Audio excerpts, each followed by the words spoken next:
Or, probably not tell. And Karen? Is Karen? Aaron. No, well, Kendra's there, but is Karen Sanis online? I don't see her. Hold on here.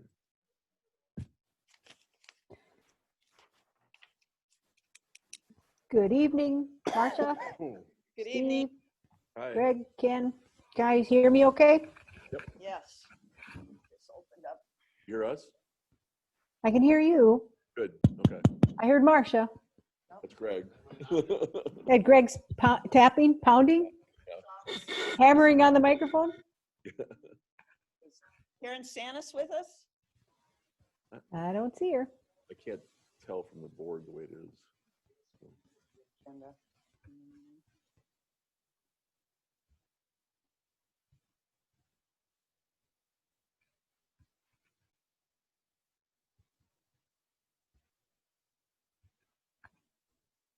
I don't know if this having to do Zooms and everything. Yeah. I had to talk to my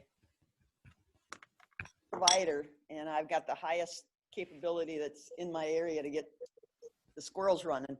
And so a lot of my meetings, I just have to audio, not video. That's okay though. And I don't have to put pants on. Okay. Anybody see Karen?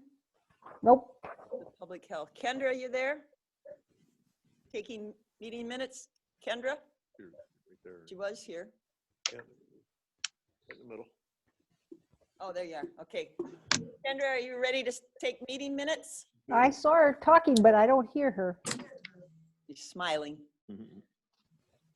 Okay, well, we'll call to order the Winona County Community Health Board for December 10th, 2020.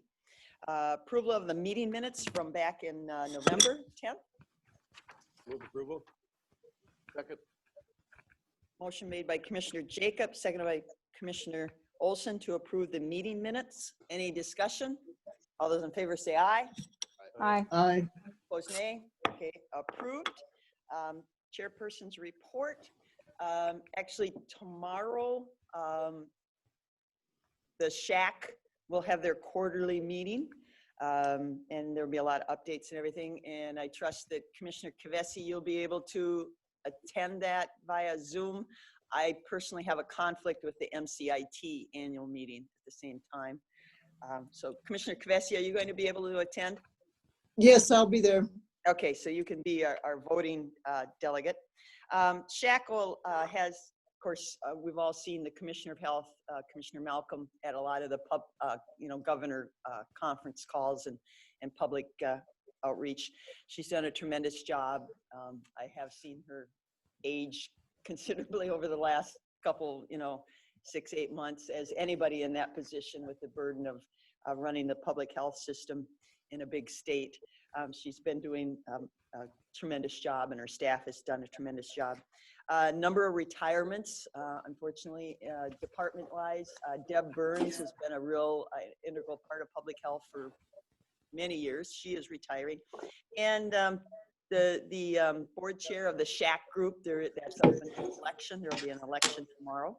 And Olmsted County, Sheila Cascaden is up for the chairship of that. She's been the vice chair. And a number of commissioners are retiring and everything.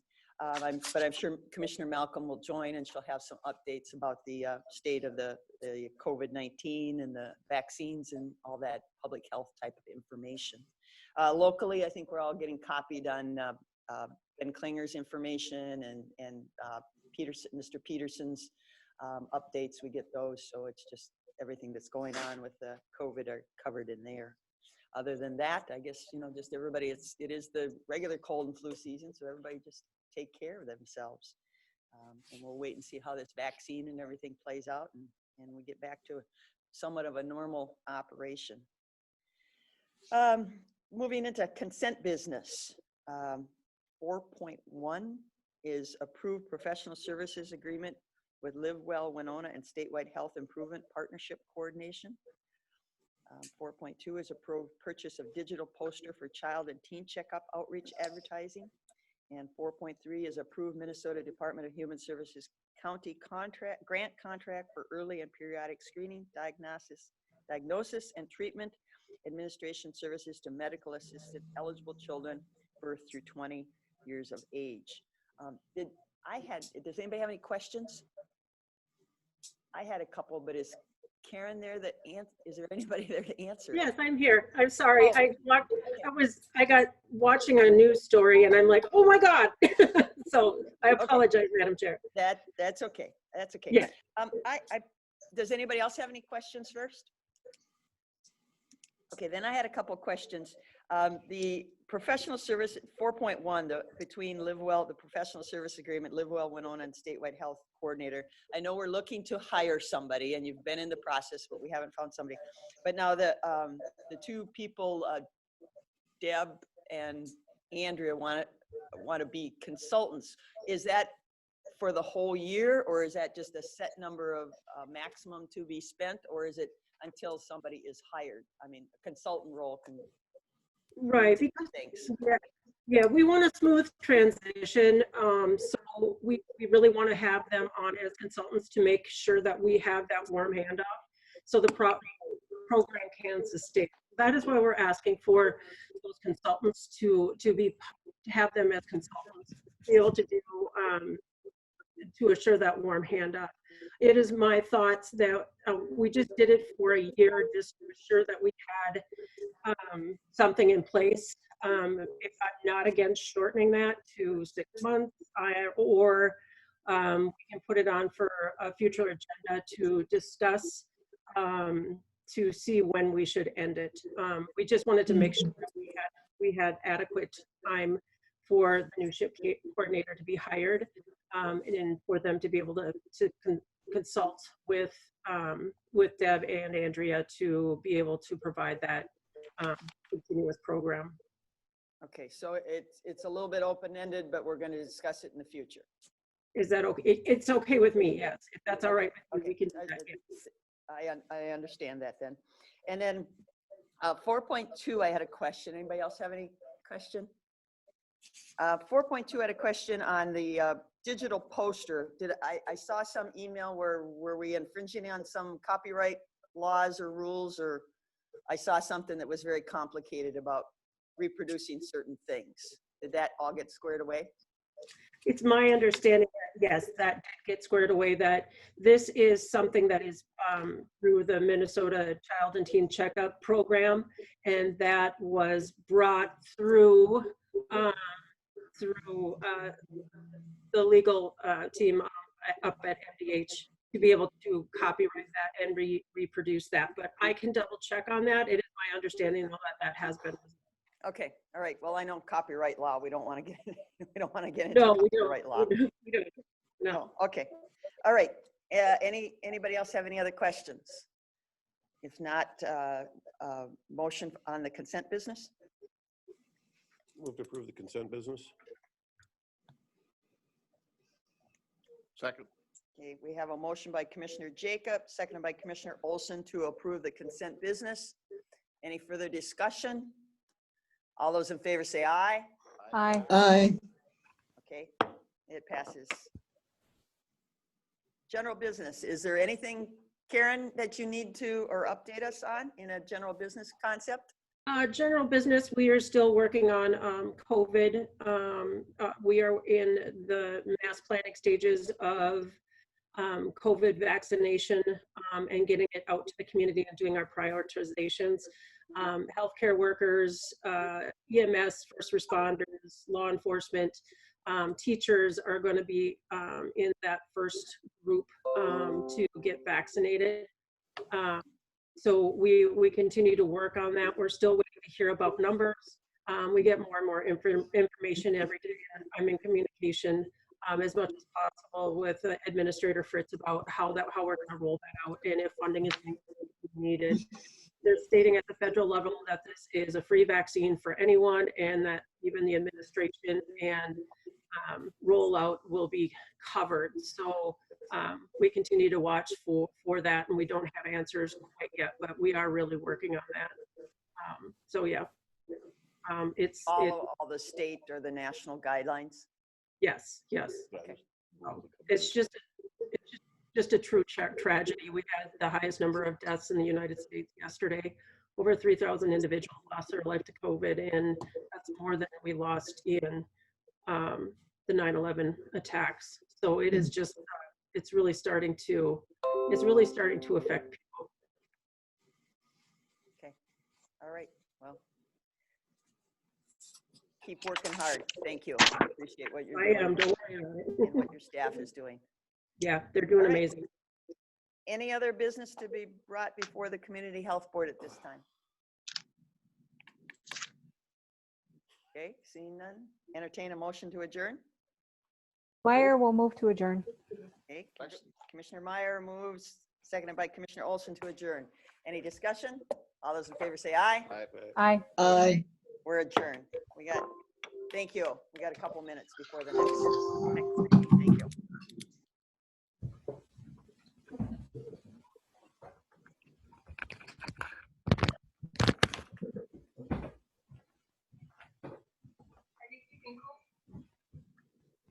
He looks like he's pretty darn content.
Truth and taxation part.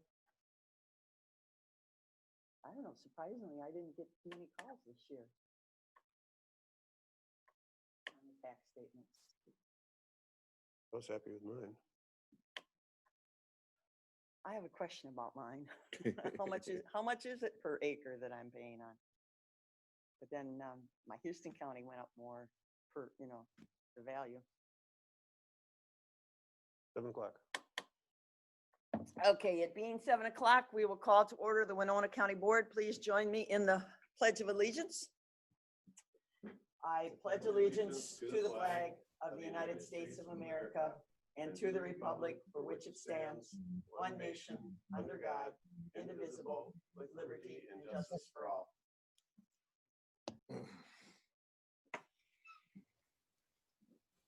Evening, Karn.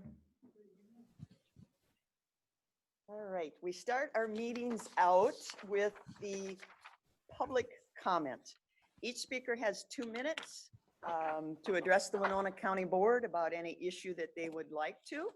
I ask that keep your comments succinct, and if there's a number of people, try to make new comments and not just, repeat information if that's at all possible. But it is your forum, so anybody out there, I don't think there's nobody in the audience that wishing to speak currently, but we are on the telephones. How do I know? Anybody want to address the Winona County Board? I guess just speak up, please. I would like to make a short comment. Okay, I need, and I clarify, please state your name and address, please. My name is Tova Strange, and I live on Hiawatha Boulevard in Winona, Minnesota. My concern that I'm coming to you with tonight is the fact that jails are not rehabilitative entities, and so the idea of expanding a jail in order to bring in more rehabilitative services doesn't make a whole lot of sense to me. Rehabilitative services should be available to all. They should be within our communities, not within our prisons. And I, as somebody who's lived in this town my entire life, it's really, really, really concerning and scary to me to think of adding up to 98 beds and the potential for a juvenile facility. It's all really concerning, and it's not, I think, what this community needs, and it's not an adequate way to serve us as Winonans. Okay, thank you very much. Is there anyone else wishing to address the Winona County Board? Yes, Commissioner Ward, this is Paul Mahajewski with the Army Corps of Engineers. Yes, Paul. Good evening. Good evening. Thank you, Commissioner or Chairperson Ward and fellow commissioners. Thanks for this brief opportunity to address the board once again. As you know, the Corps of Engineers is tasked by Congress to operate and maintain the 9-foot channel navigation project on the Upper Mississippi River to support commerce in the local communities, the Upper Midwest, and the nation. One such facility that benefits from this support of commerce is the Port of Winona. On average, 10.2 million tons of commodities move into and out of the port and Pool 6 annually. Some of those commodities include corn, soybeans, salt, cement, and even windmill blades. This commerce is in direct support of the local, regional, and national economies. In support of that, or in order to maintain the navigation channel, we must dredge the river when conditions warrant. In Pool 6, we dredge about 62,000 cubic yards annually.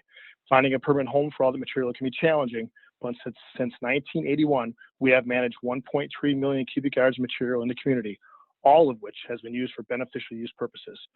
Examples of these beneficial uses include community development, like Fleet Farmers construction on dredge material. Winona Middle School was on dredge material, and dredge material was used for the Interstate 43 bridge, just to name a few, as well as residential areas, the new senior living center across from the hospital and the senior center behind the National Guard Armory, plus various private home constructions in the towns of like Rolling Stone, Minnesota City, Goodview, things like that. However, one of the largest beneficial uses of material is for winter road maintenance throughout the community. Winona County specifically has hauled and stockpiled 12,500 cubic yards of material last month alone from our site in Homer in anticipation for this winter's road maintenance needs. All of this material is free for the users. All they need to do is load it and haul it. But we, the Corps, know we're not able to manage all this material on our own. We need to work with the community in order to have a successful beneficial use program. We've been working with Winona County and the city for years, and will continue to do so. We do have some challenges ahead of us, but I'm confident we'll work through them as we always have. Thank you for your time. All right, thank you, Paul. Madam Chair, Yes. Commissioner Meyer would like to know if Paul from the Corps is going to be staying for the future conversation at this meeting about the interim use permit. Paul, are you still I do with not us? plan on, I am still with you, but I do not plan on sticking around. I have some private matters to attend to this evening. Okay, thanks. All right. I can follow up with, or Kay and Eric can contact me as they have in the past, and we can go from there. Okay, thank you. Thank you. Is there anyone else wishing to address the Winona County Board? Yes, this is Bruno Borsari. Good evening.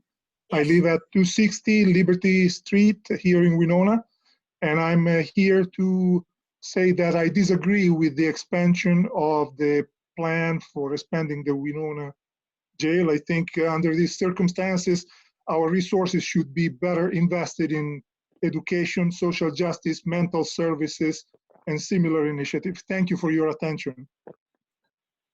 All right, thank you. Is there anyone else wishing to address the Winona County Board? Yes, I do. Yes, state your name and address, please. Levante Thompson, 717 East 3rd Street, Winona. Okay, go ahead. I'd just like to say I also disagree with expanding the jail or building a new one. The high school looks like complete, utter garbage, and children are supposed to go there and graduate, but I almost can guarantee if you actually did a study and looked up how schools look and function, it would tell you that kids, that go to school and enjoy going to school and take pride in it, actually want to graduate and attend the school. But instead of actually building a new jail or expanding upon it, which really only sets your kids up for failure in the future, it would be better used, making a better school for the kids, because there's no reason to waste money on putting people in jail. That's just my opinion. Okay, thank you very much. Is anyone else wishing to address the county board? Yeah, my name is Andy Bauer. I live at 647 Gilmore Avenue. Go ahead.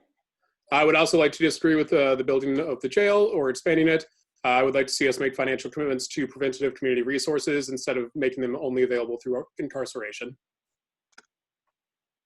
Okay, thank you. Thank you.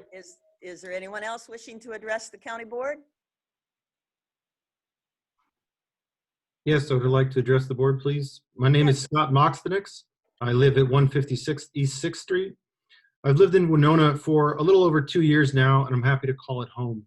However, my recent arrival to the community should not preclude the value of my input on the jail construction project, nor should the recent comments of any community resident be dismissed simply because they are coming at this stage in the process. As such, I think the only way to allow for truly deliberative democratic governance is to delay further action on the jail proposal and open up robust public comment and reevaluation of the current plans. Furthermore, the simple fact that the state has called for the jail's closure should not mean we rush into a multi-million-dollar institutional project that will affect the community for decades, because it will change Winona for decades. That future cannot include a juvenile detention center where we warehouse children. That future instead needs to use those millions of dollars to help Winona County residents thrive before they are criminalized. Thank you. Thank you. Is there anyone else wishing to address the Winona County Board? Yes, I would. Okay, please. My name is Jason Sealing, and I live at 510 Hamilton Street in Winona. My comment is also about the new jail. And I oppose the new proposal because I believe we need to stop looking at incarceration as a necessary evil in our community and instead focus on the root cause by investing in our community, its people, and mental health services. We need to start progressing into the future by finding creative solutions to heal those who need help and not imprison them. We must distance ourselves from our current broken incarceration systems. Thank you. Thank you. Is there anyone else wishing to address the county board?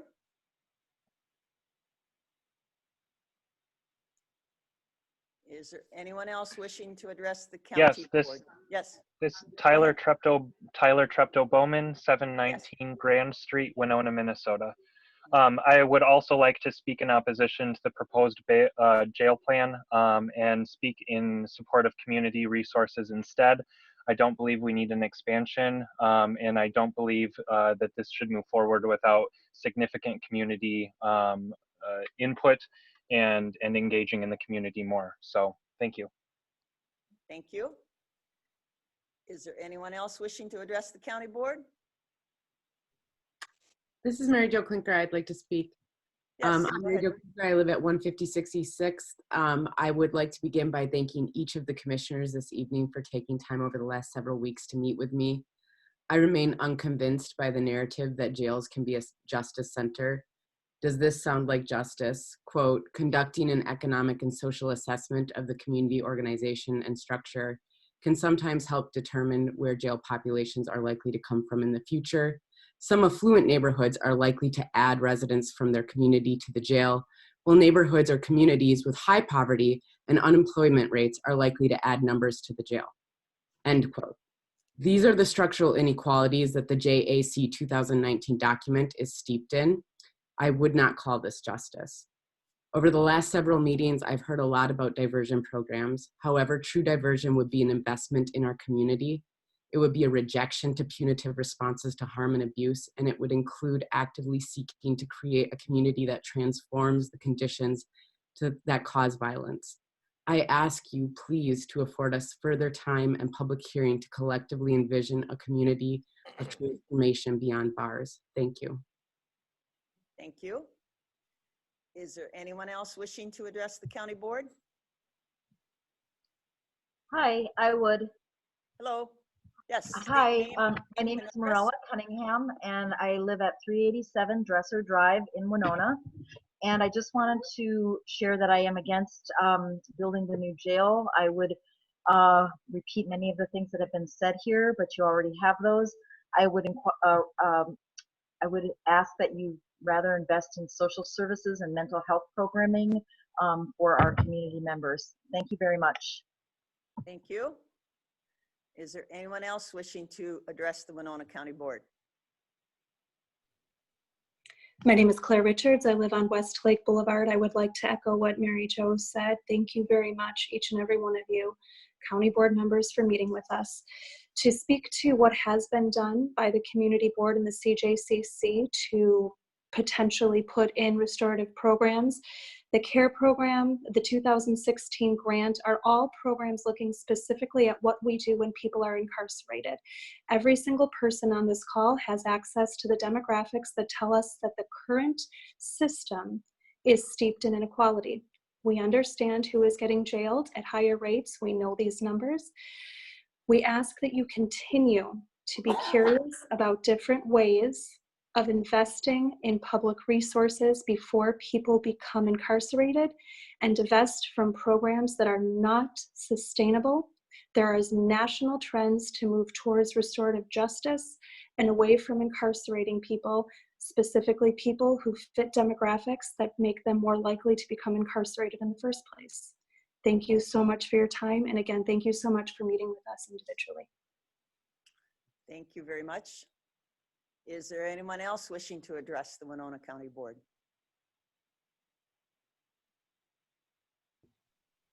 Yes, I'm. Yes, I will. No. Oh, sorry. Go ahead, Elle. That's okay. Go ahead.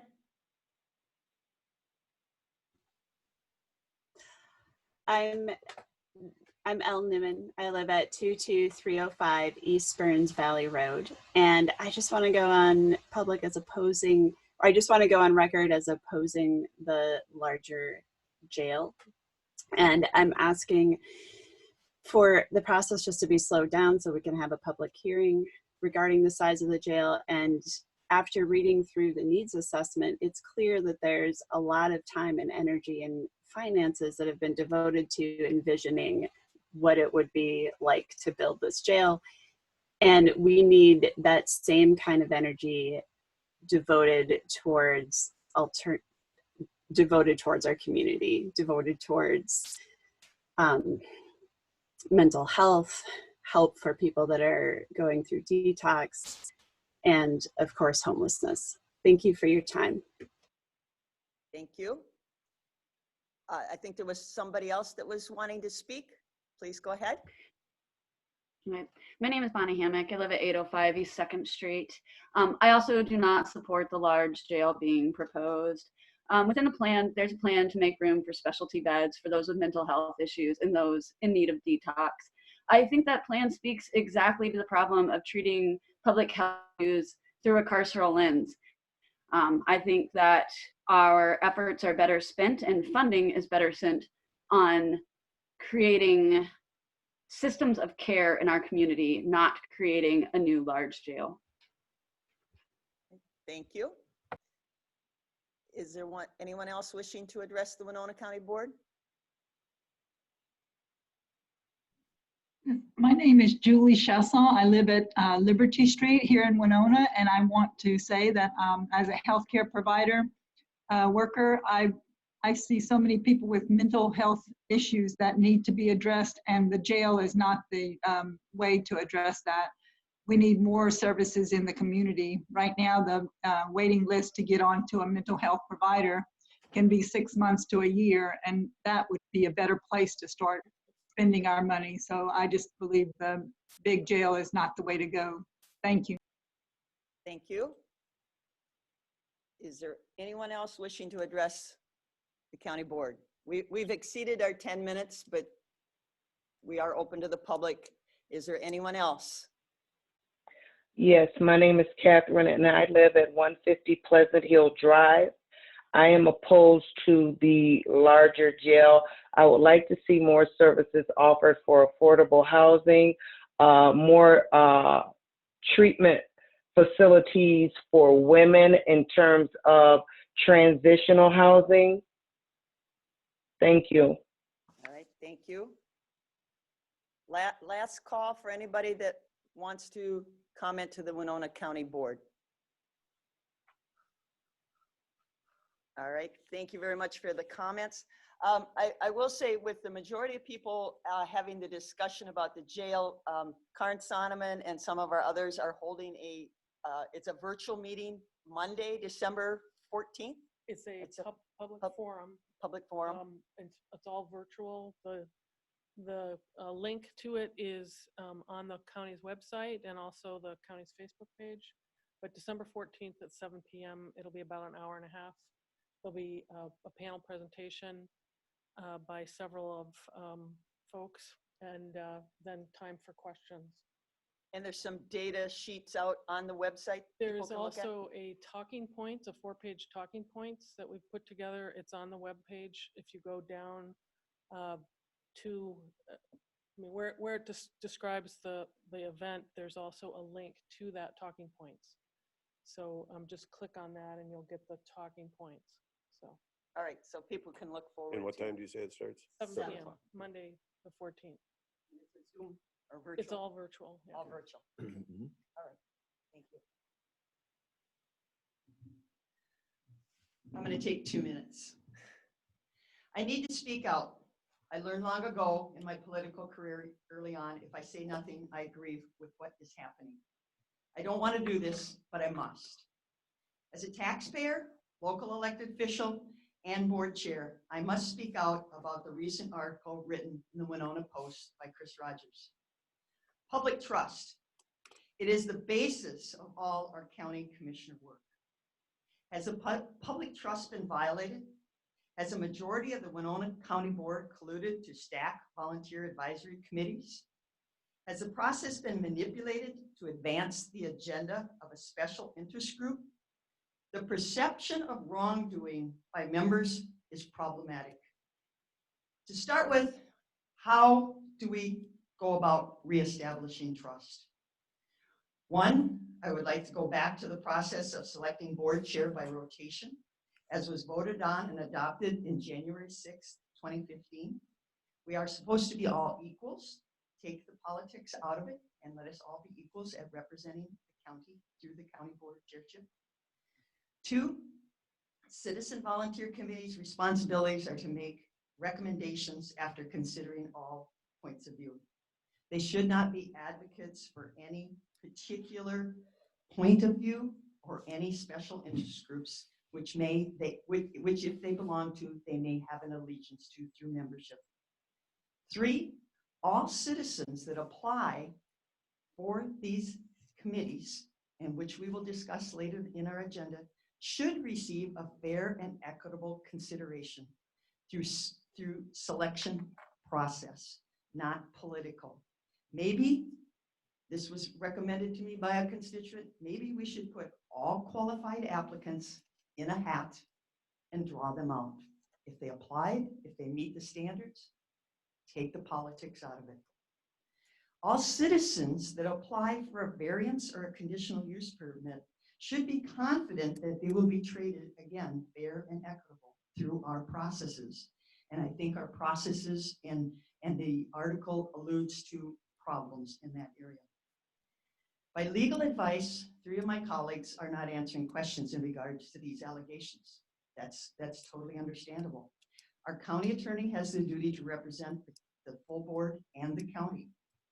Has there been collusion, violations of open meeting law? If we don't have clear, concise answers, will the public be able to trust the Winona County Board? I believe to restore public trust and credibility, we need an independent review of all the allegations. Later in the meeting, I will be asking for support from the board to ask the county attorney to contact the Minnesota Attorney General's office to help determine if a violation of collusion and open meeting laws occurred and if any actions need to take place.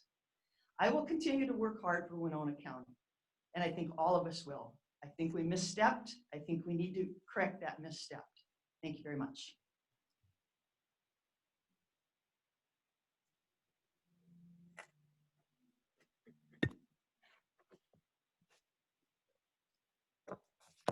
Okay, thank you. Item 4, approval of the county board meeting minutes from November 24th.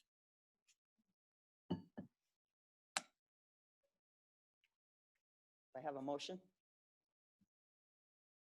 So moved. Do I have a second? Second.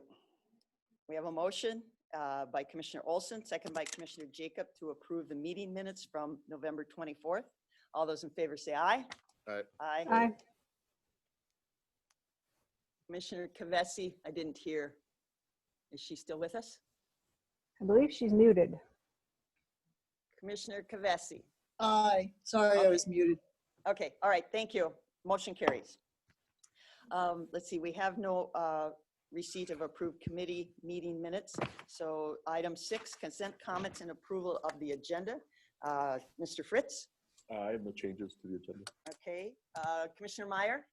Yes, the MICA meeting was yesterday, so I have some notes from that meeting, and Okay. I have a board action that I would like to see if my colleagues are interested in talking about.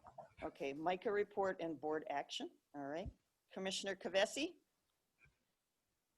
Nothing for me, please. Okay, Commissioner Olson? Nothing for me. Thank you. Commissioner Jacob? Nothing for me. Okay, and Commissioner Ward here, I have, I need to pull 7.11 and 7.12 for separate votes, please. And then I will have a future board action at the end. All right, with that, I would entertain a motion. Meyer will so move. Kavesi, second. Okay, we have a motion made by Commissioner Meyer, seconded by Commissioner Kavesi to approve the agenda as amended. Any further discussion? All those in favor say aye. Aye. Aye. Okay, approved. Mr. Fritz, if you would read the consent business, please. Okay. 7.1, approved 2021 county board meeting schedule. 7.2, approved professional service agreement for legal services in the attorney's department. 7.3, approved professional services agreement with Livewell Winona and statewide health improvement partnership coordinator. 7.4, approved purchase of digital poster for child and teen checkup outreach advertising. 7.5, approved grant contract for children's mental health screenings, assessments, and referrals for diagnostic assessment and or treatment. 7.6, approved renewal of purchase of service agreement with Frederick Guardianship Services, LLC for guardianship conservator services. 7.7, approved renewal of grant agreement with the City of Winona through Winona Friendship Center for advocacy, information, and referral services to senior citizens. 7.8, approved renewal of cooperative agreement for collaborative resources, education, technology, CREST for 2021 through 2022 to provide adult mental health services. 7.9, approved Minnesota Department of Human Services grant contract for early and periodic screening, diagnosis, and treatment administrative services to medical assistants eligible children birth through 20 years of age. 7.10, 7.10, approve resolution requesting speed zone study on CASA 25 at Minneska. 7.11 and 7.12 have been pulled for further discussion. And then 7.13, approve resolution for 2021 sheriff's uniform allowance. 7.14, authorize auction site of excess equipment. 7.12, approve governmental bonds, post-issuance compliance policy and procedures related to 2020A bond issue and ability to delegate assigned compliance responsibilities. 7.16, approve special benefit tax levy resolution and approve budget for fiscal year 2021. And 7.17, confirm payment of disbursements. That concludes the consent agenda.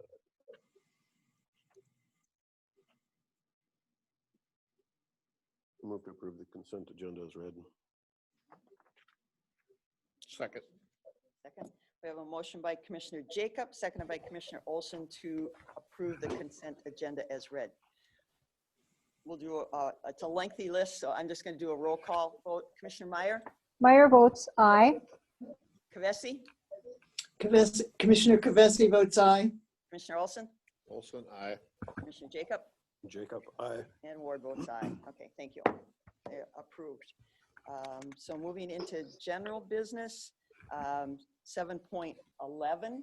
I just personally pulled it, approve amended non-union wage grid 7.11, and I guess I just have to stick with this is adding to the union system, but there is no addressing the pay for performance issue. Madam Chair, Commissioner Meyer. Commissioner Meyer will vote to approve. We're going to call it 7.11 or is it 8.01?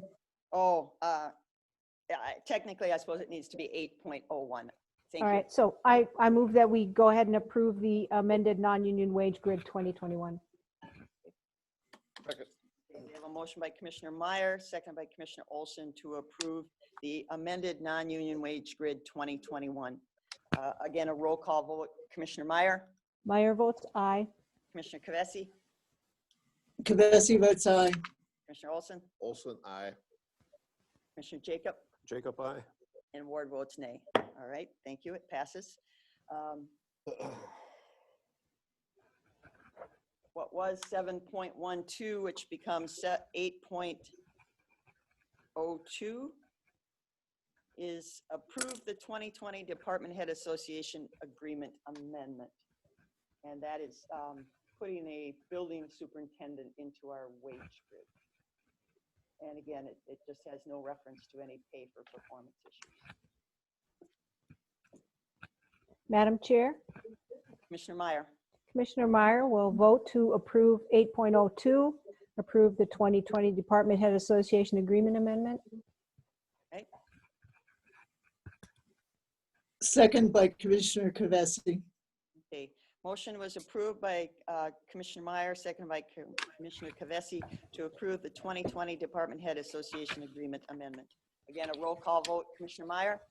Commissioner Meyer votes aye. Commissioner Kavesi?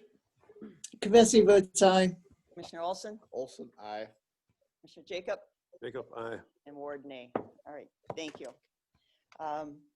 Moving into general business, 8.1 is the approve the interim use permit for the U.S. Army Corps of Engineers and Matthew Construction to allow sand deposition in Homer Township. If there's any new information, the gentleman from the Army Corps did need to leave us.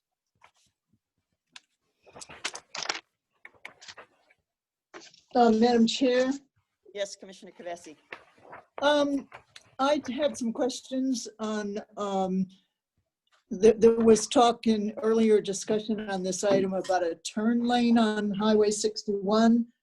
There is a turn lane, but I don't know, there was also talk about a slow down lane for the traffic entering after they cross the railroad. So I'm a little confused about if there are any plans to adjust Highway 61, and also I don't know what the best way is to have slow moving trucks enter a highway with a short left turn just not even a quarter mile away, and to do that safely. So that's my concern, is how those trucks are going to enter the highway safely. Right, and that was discussed, but I don't think we've seen any concreteness as to any plans to do that. It was alluded at the public hearing that they were going to do turn lanes, they were doing a railroad crossing upgrade. Right. And something, was it 2 sets of turn lanes on and off or something like that? But no, there was no I saw no additional information regarding those factors.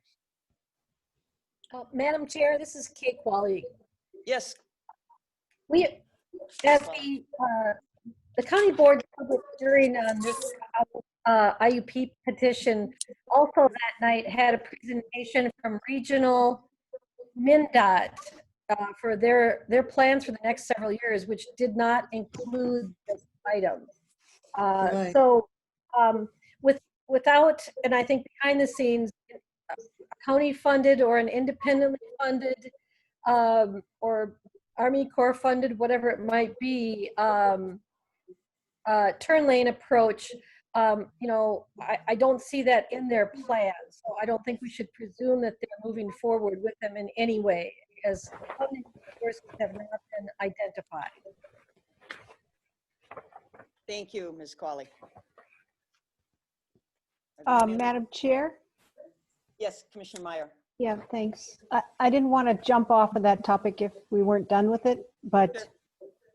I had some additional thoughts, and I do have a couple questions. So I'm looking at the findings of fact, and so I'm on page 133 and 134 of our packet, and I am looking at finding number 2.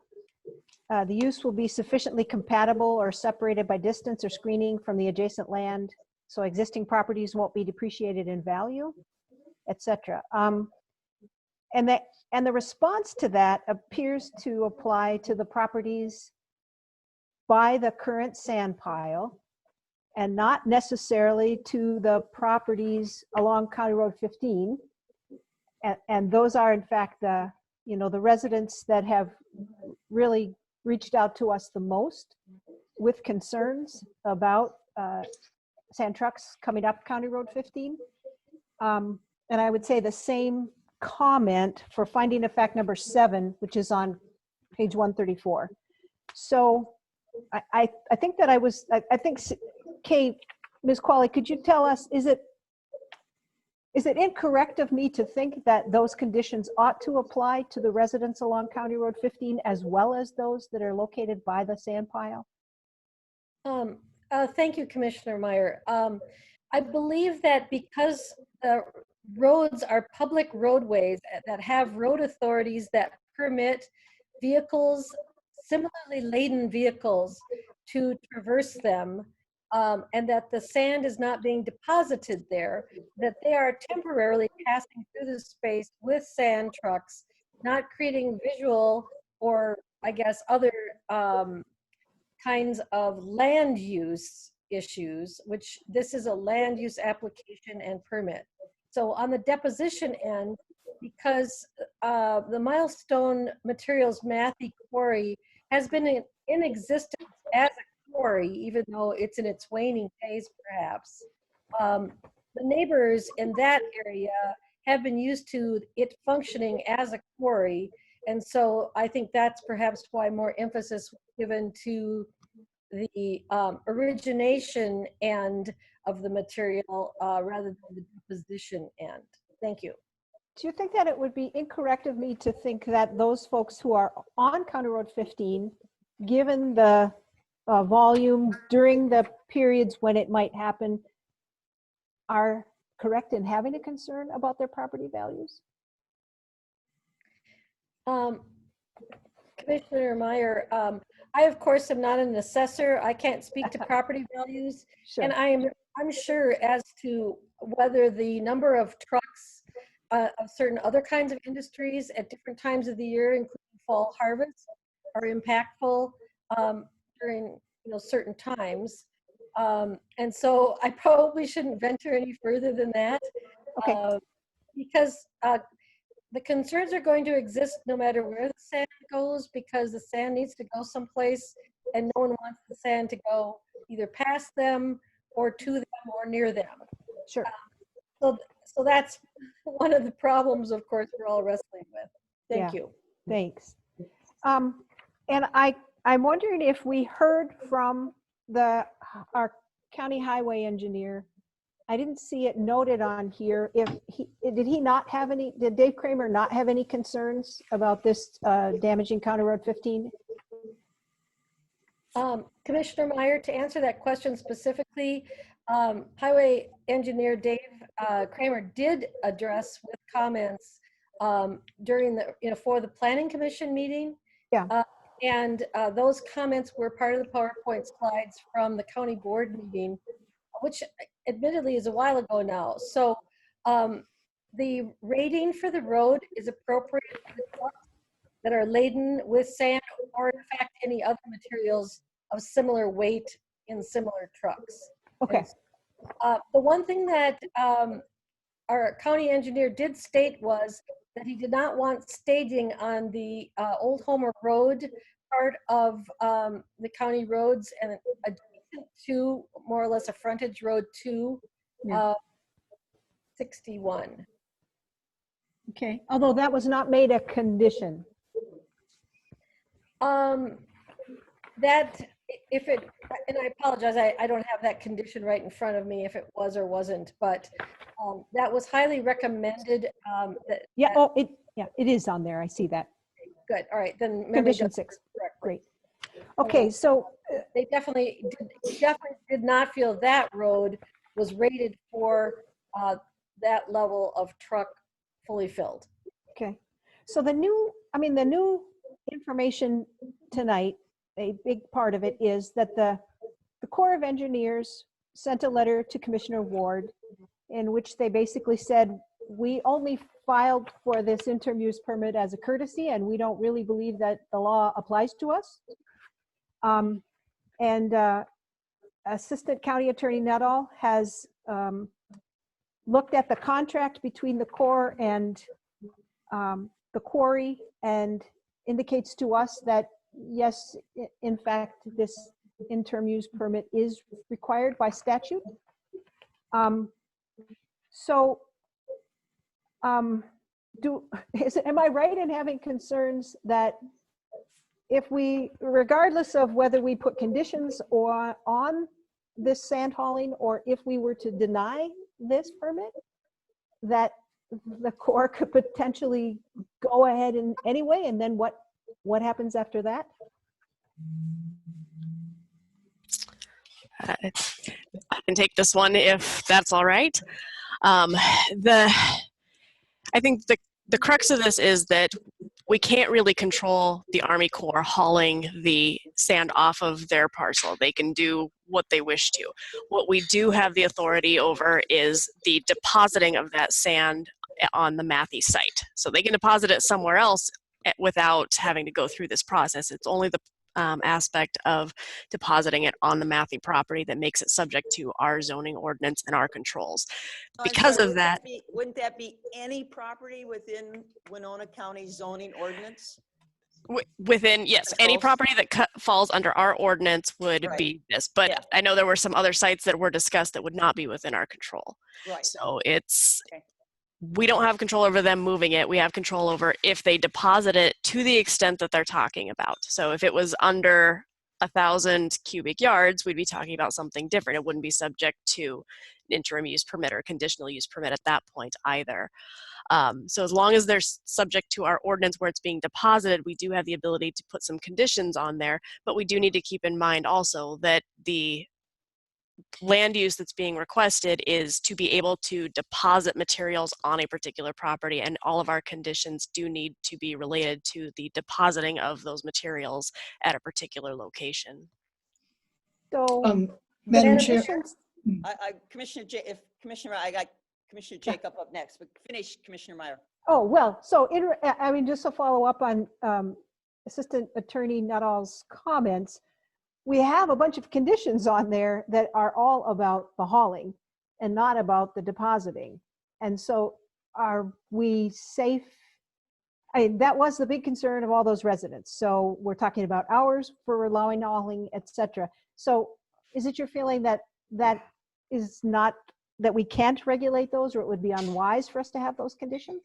No, I do think that we can, in fact, have those conditions because it's related to the specific deposit at this particular property. So using these particular roads, going through these particular neighborhoods is related to where it's going to be deposited. We'd be talking about something different if it was being deposited on a different property.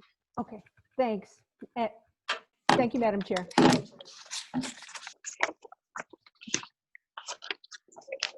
So, in my 9 years on the board and sitting on the planning commission this whole time, I've never seen a proposal that has morphed, changed, and taken different forms as much as this proposal has taken. On one hand, of course, I feel obligated to support the planning commission, but we've had more information come forward on this probably 5 times over than what the planning commission ever reviewed. So it kind of started as a land alteration, then it turned into a transportation issue. We were told that we get input on potential slurring or pipelining this material somewhere else. That information hasn't come forward. There was promises about how they were going to create turn lanes on 61. I haven't seen any evidence of that. And I think what frustrates me the most here is that this really doesn't solve any problems into the future. We're saying that they're going to move all this material only to refill that pile and then come to us again next year saying, hey, you gave us a permit last time, you set the precedence, give us another one. So I don't feel like I saw this all play out up in Wabasha, and it was, I paid attention because it was farmland that they were trying to use eminent domain to take, and they resisted it, and eventually the Army Corps found a better solution. I feel like the Army Corps engineers, they're not even standing here tonight like most applicants, legitimately are standing there pleading for their livelihood of their business. We're just the path of least resistance to another government agency. I certainly don't want to stand in the way of a private sector citizen trying to run their legitimate business, but this is just another level of government. I don't know, maybe trying to bully the county board around to giving them a permit. I'm not on the same page I was when it first came before me. I'm not ready to support their request until they come back to me with how they've exhausted that they can't use alternate methods to transport this, like slurring, or how they're going to do this with straightening out the concerns with the turn lanes, on the amount of traffic that's coming off there. Those are promises that they've made that they're not even standing here. They're just saying, give us the permit. I don't feel good about this. So I'm withdrawing my support. I'll have to answer that to the planning commission, and I'll make that clear with them, but I'm not going to vote for this tonight. All right. Commissioner Kavesi. Yes, I am not in support of this CUP or IUP. I think even the things that they considered as promises, they're not in writing. There's too many loose ends. This has changed significantly since the Planning Commission reviewed it and made their original recommendation. So I think the process has been altered, and I just don't feel I can support this at this time. Okay. Any other discussion? All right, Commissioner Olson. Just to clarify, are we under a timeline? We are under a timeline, and maybe Assistant County Attorney Nuttall can address that if the board were to act here, where if there was a denial of this permit, it's not going to affect the 60-day. Isn't that right? I didn't check on that before tonight, so I'm calling on one of my colleagues to assist here. I can help with that. At the last meeting when this was addressed before the county board, the vote was to table this and to extend the 60-day timeline out an additional 60 days to be able to get to this meeting. There does need to be an action tonight unless we have a basis for extending it further. I'd note that since there's no petitioners here, we can't ask for their approval to be able to further extend it if that was the choice. But I think an action does need to be taken one way or the other. And for clarification, if a negative action is taken denying the permit, they can come back with a new permit within, what's the time frame for a new application? 1 months, unless it's unless there's significant new information. with the same application in 12 months or a different application in less than 12 months. Okay. All right, so we're clear on that. They've already brought a different application in, so. Yeah, more or less. More or less. Yes. I had a couple points because this just jumps out totally wrong. I do appreciate Mr. McConville's comparison to, you know, the trucks to a barge. And I know when this first came in, Mike Chickanowski, who's chair of the Port Authority, he was adamant that the port wanted this sand. He wanted them to put it on a barge, and he wanted them to take it, you know, up and put it in a place within the city of Winona. That seems to not happen, and yet it seems economically much more viable than all these trucks. Commissioner Meyer alluded to it. Yeah, they did this as a courtesy. That did not sit well with me. I really took that offensively. And then it seems like they played with leasing and the official controls and the temporary easement. That just seemed like a play on skirting the real intent. And yes, they have reduced the height. I drove by there. I stopped the day that Winona County was graciously loading up all that sand in our trucks and hauling it for the winter season, which I greatly appreciate and the taxpayers appreciate. But as Commissioner Jacobs said, this is just a short-term fix. They're gonna, yes, the sand pile is down, so now they can put all of that much more sand there, as much as it'll hold the silt fence. I don't know how much sand that silt fence is gonna hold out of the backwaters of the Mississippi, but there's a little silt fence on the side. It's just a short term. It's short-sighted as to what and we all agree, we know the river needs to be dredged. That's not a issue. And I remember initially when we talked about this, why couldn't they make some more recreational facilities, like I think it's called Mosquito Island? We can't work with the DNR. Well, when a Corps of Army engineers can't work with another state agency, that's like Commissioner Jacobs said, we're just the path of least resistance. They came down to our level to throw it into our laps. I would highly recommend, we are recreational, the river is a recreational area, work with the DNR. Now, there is a phrase in all these applications that said, with all the information that's been presented, they presented the idea of turn lanes and a railroad safety crossing and everything. So it's got to be in here if you want us to consider it. And so and we'd said it's not. And again, as far as public safety, that number of trucks going up and down that hill with the density of population and school buses, the few conditions that are in there does not address public safety.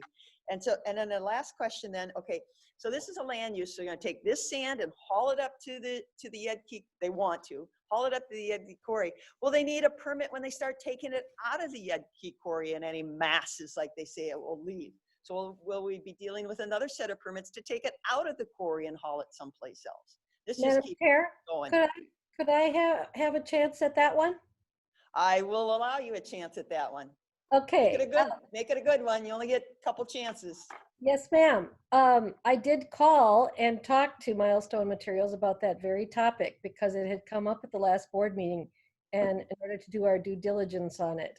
And they stated that if they were to sell any sand from that quarry, which they said was highly unlikely, any sand going north and east, they would go down and pick up new sand from the Army Corps pile and not take sand out of it. And only sand going to the west would go out of that pile. But they said the quarry's life is ending and that it should be considered as a precursor to reclamation and that the sand would likely all stay there. That's valuable information. Commissioner Jacob. Yeah, so I wanted to make almost that same comment, was that as he was stating in our 2-minute public comment period before the meeting, he was listing off all these excellent things that the sand is used for. And I'm like, yes, those are all great. And you're not doing any of that with the sand. You're hauling it away to never be seen again. So why are you making the case of all these good things that are going to happen with the sand? I mean, yeah, there's a lot of good uses for sand, and I agree with it. None of which he's using in his argument didn't make any sense. It didn't even bolster what he wanted to do. I thought. Madam Chair? Yes, Commissioner Meyer. I think in order for us to move, if we choose to deny this permit, I believe that we, having been on the Planning Commission and going to a lot of Planning Commission meetings, that we really need to address the findings of fact and make sure that the language is in accordance with our thinking. And maybe we don't have to go through every single one, but the ones that I had asked Ms. Qualley about are the ones that I personally was thinking that I wasn't sure that I agreed with the findings of fact that came out of the Planning Commission. So I'm not sure how you want to proceed, but. Well, I would agree with you. I think let's just go right down. I'm on page, or the findings of fact. Why don't we ask the attorney? Oh, okay. Do we need to address each of the, what is there? Can we just 7? deny this? Or do we have to go through all that? With all the information we've discussed. My recommendation would be to at least discuss if there are any changes to the findings of fact. You don't necessarily have to go through each one individually and rediscuss them, but if there are any that you think based on the new information should be modified, we can take care of that. You do just need to make sure that the record is there. If you don't change any of the findings, there is at least one in there that of finding where the criteria was not met, you would need to make a record as to why the weight of that one is sufficient to support denying the petition as a whole. Okay, let's run down the list. Let's just run down the list. 1, the use will create an excessive burden on existing parks, schools, roads, and other public facilities. I think the consensus is that it will, correct? Yes. Yeah? Yeah. Yes. Okay. Yes. It will. Okay. Is that enough on that one then? Okay. 2, the use will be sufficiently compatible or separated by distance or screening from adjacent land, so existing property will not be depreciated in value and there's no deterrence to the development of vacant land. I think the use will be sufficiently compatible. I personally say no, it is not sufficiently compatible. Well, you're going through a residential neighborhood with semi trucks full of sand. Yeah, I don't know that, I mean, and to the point that Ms. Qualley made, I'm not sure that we know it would depreciate their value.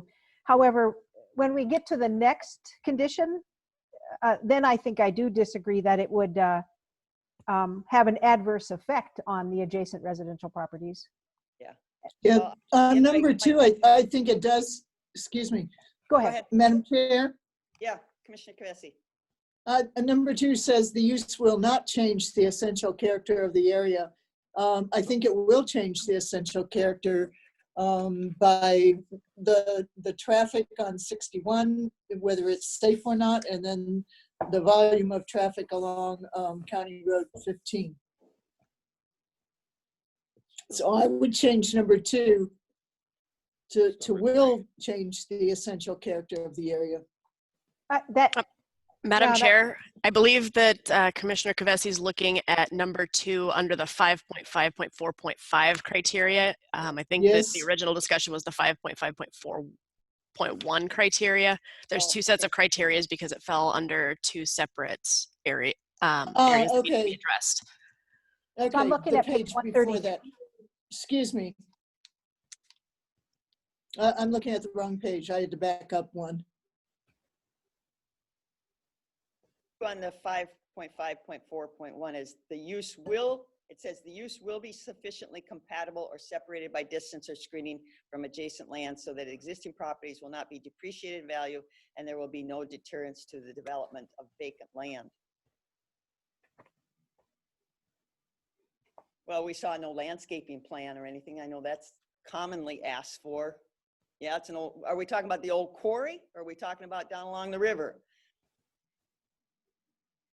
Right, and that was my question. And they're 'cause connected. Yeah, The statement that's in there really refers to the site where the sand is right now on the river, not to along County Road 15 or up at Matthew. Right.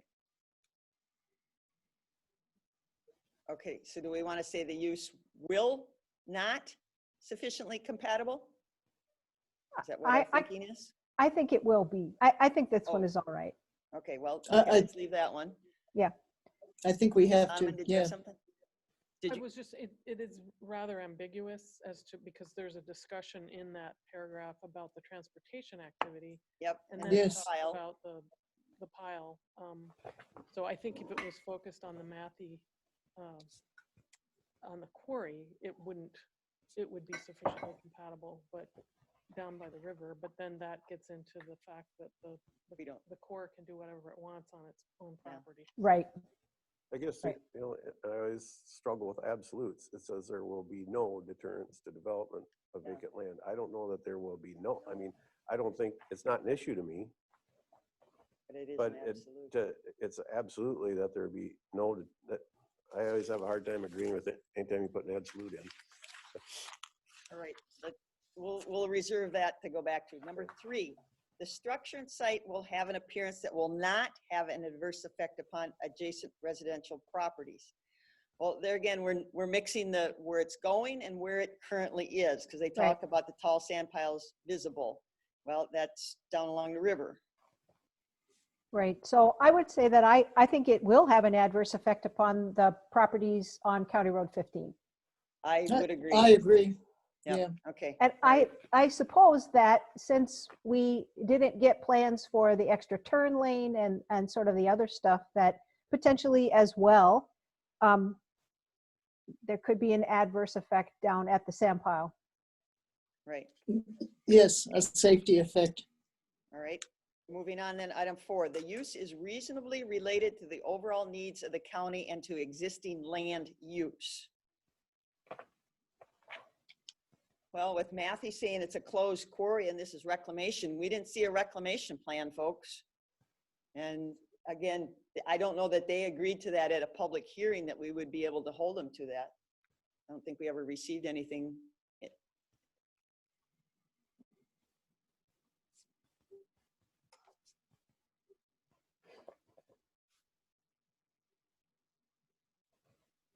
So the use is, I don't know that we have a plan to, and again, I really have issues with that number of trucks in a short time going up and down that county road. I just don't believe it's not going to really wear and tear that road in a short time. And again, it's that whole public safety. So the existing land use, can we stretch? I mean, I don't know, in our land use document, we have a super highway for sand trucks, designated routes.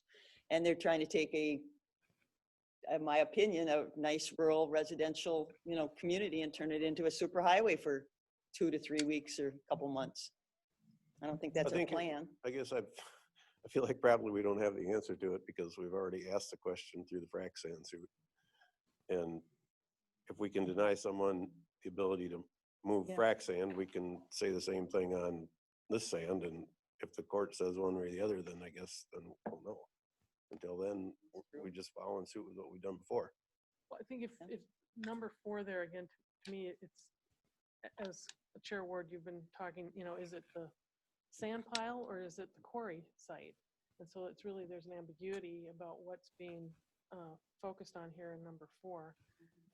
Because it talks about the proposed use of the quarry, but then it talks about having navigational channel maintained in support of the Port of Winona is important. And all those are true, but is that a reasonable use related to the overall needs of the county? So this is one of those more general ones, I think, but.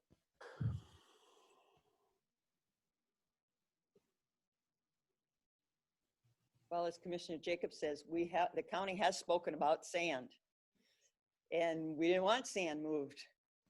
And so I would agree with Commissioner Jacob. That's our stance. The courts upheld that once.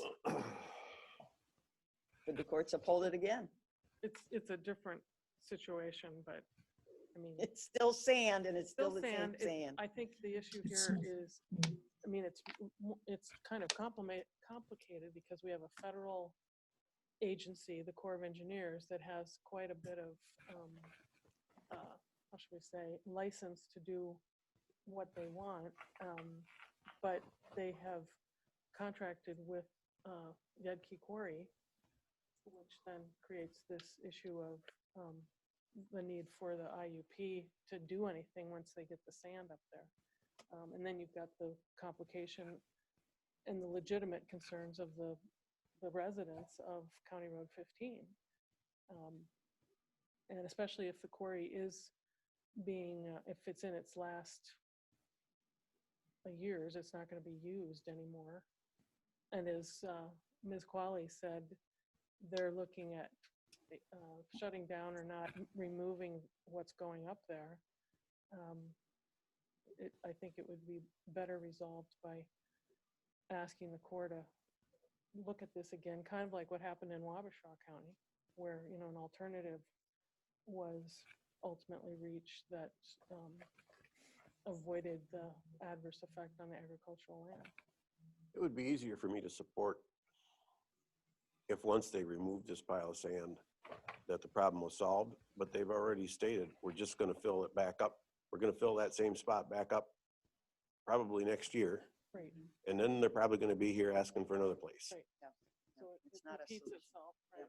It's, we're only kicking the can down the road by giving the permit. Well, I think they bought a 5-acre parcel when they probably needed a 100-acre parcel. And And they're it's- just trying to, Yeah. you know, it's, again, it was short-term thinking of what that parcel was And going to allow them to do. I guess it speaks volumes to me that there's DNR property up and down that Mississippi River, and they've stated that they've apparently stressed their relationship with the DNR, so they can't work with that level of government. We're a smaller level of government, I guess, to. Right, so they want to haul it up a Yeah. narrow winding road. Mhm. Yeah, yeah. I don't, you know, So can't we just say 4, no, it doesn't fit our existing land use plan? that can certainly, that can be our opinion. I think because the end result is it's not gonna, that sand is not, somebody's gonna have to go up there and get it. So it's gonna create more hazards on the road. So it's not the most ideal spot to haul this sand. Okay, let's move on to number 5. The use is consistent with the purpose of the zoning ordinance and the purpose of zoning district in which the applicant intends to locate the proposed use.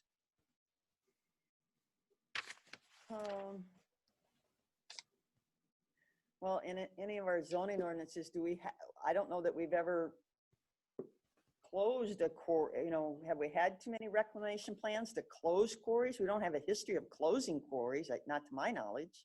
There's some that are just sitting there, but they've never been reclaimed or anything. Yeah, but I think the basic question is, are they asking to do something that the conditional use permit process allows for? Which, I mean, we've allowed plenty of other people to move 1,000 cubic yards of material or more when they've come in and asked for it. That's something that our zoning ordinance allows. But not, they're moving much more than 1,000. Yeah, mhm. So, I mean, yeah, if it was 1,000, we probably wouldn't be having this much discussion. Mhm. If it was a small amount, it's the quantity and the repeatedness of the moving. All right, let's keep moving. The use, 6, the use is in conformance with the comprehensive plan of the county.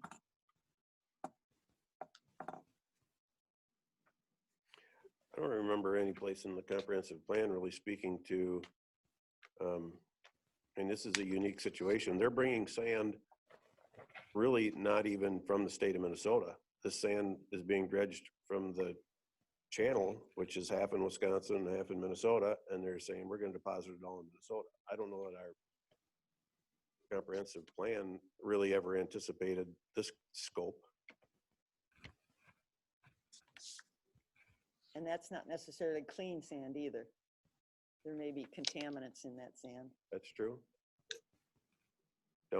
Downstream from St. Paul, whatever goes in the river up there settles out on the way down. Yep.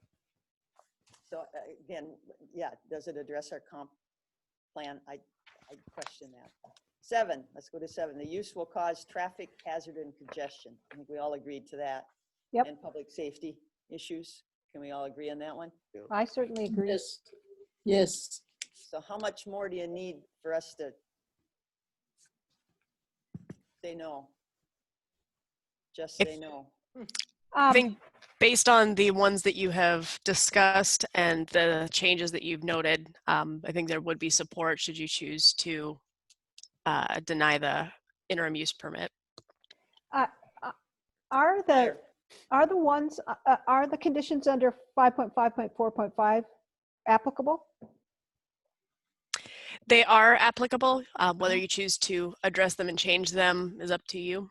Okay, so I believe that number 1 on page 134, the use will not create an excessive burden. I guess I believe that it will create a burden on the streets and roads in the area. Yes, I would agree. Yes. But what, I apologize, what page are you on? 134. Of the packet? Yeah, of the packet. It's the next page. It's the Yeah. second findings. Hold on, And I would say that condition number 2, it says the use will not change the essential character of the area. I think it will change the essential character by the amount and the volume of trucks, the safety on Highway 61.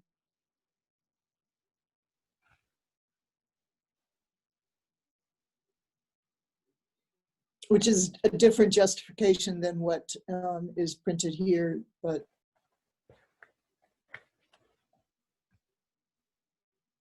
Yes, 61 is not user-friendly to that kind of not, at that point, no. that would be a difficult exit and entrance, yes. Okay, do we want to go through the rest of those? Let's see, are we on 3? A thorough evaluation. That's the last one, if we just get through that and then. Okay, 3 would be a thorough evaluation of water body and topography, vegetation and soils condition has been made to ensure. I guess we don't know any of that really, what soil erosion, what factors they would do, the visibility. It's not water supply. Or that we don't, based on our kind of conversation tonight about what's been deposited in that sand over time, that probably, that discussion, I don't recall taking place at planning commission level, so. Okay. Inadequate to this board. All right, so any other items we want to discuss about this before? In the interest of moving things along, because we have a big agenda, I'm just gonna move to deny permit. Okay, Meyer will motion. second that.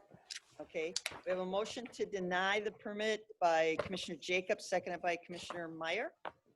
Okay, we will do a roll call vote. Commissioner Meyer? Meyer votes aye. Commissioner Kavesi? Kavesi votes aye. Commissioner Olson? Olson, aye. Commissioner Jacob? Jacob, aye. And Ward, aye. So it is denied. Madam Chair, Yes. if I might, I would suggest that the denial has been made based on the findings that you've made here on the record. I would suggest that we bring a draft of those findings back, given the number of changes that were made and the discussion that was had for approval at the next meeting. But just since not just 1 or 2 things was changed, I think it would make the most sense to have those findings in writing for approval at a later date. Do we need a motion to You that will effect? do that, Ms. Nuttall? That'll Yes, be your responsibility? I will prepare those and get those to administration tomorrow or Monday. Okay, so it would appear on our next, And we can just approve it on consent or whatever. right, okay, all right. Thank Any you. other questions on that? All right, thank you. 8.2, conduct a public hearing on the 2021 budget, the 2021 fee schedule, and the transportation sales projects. And I think they had a sign up, but nobody did sign up. But motion to open the public hearing. Meyer will move to open the public hearing. Second. Okay, Commissioner Meyer approves to open the public hearing, seconded by Commissioner Olson. All those in favor say aye. Aye. Aye. Opposed, nay. Okay, the public hearing is open.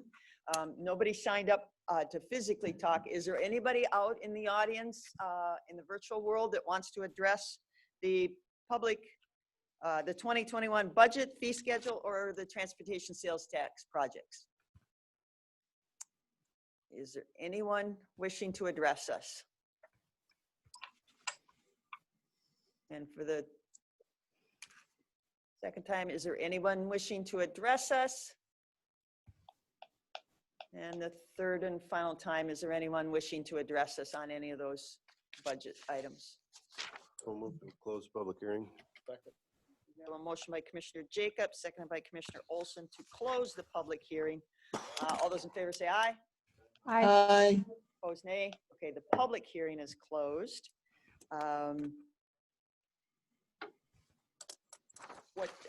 Ken, Mr. Fritz, is there a particular action that needs to be taken tonight? No, the approval of the actual documents is the next meeting. The one thing, and I know you've pointed out to me individually and such, all this information is on the website, but it doesn't jump out at you on the website. So the process to find it on the website.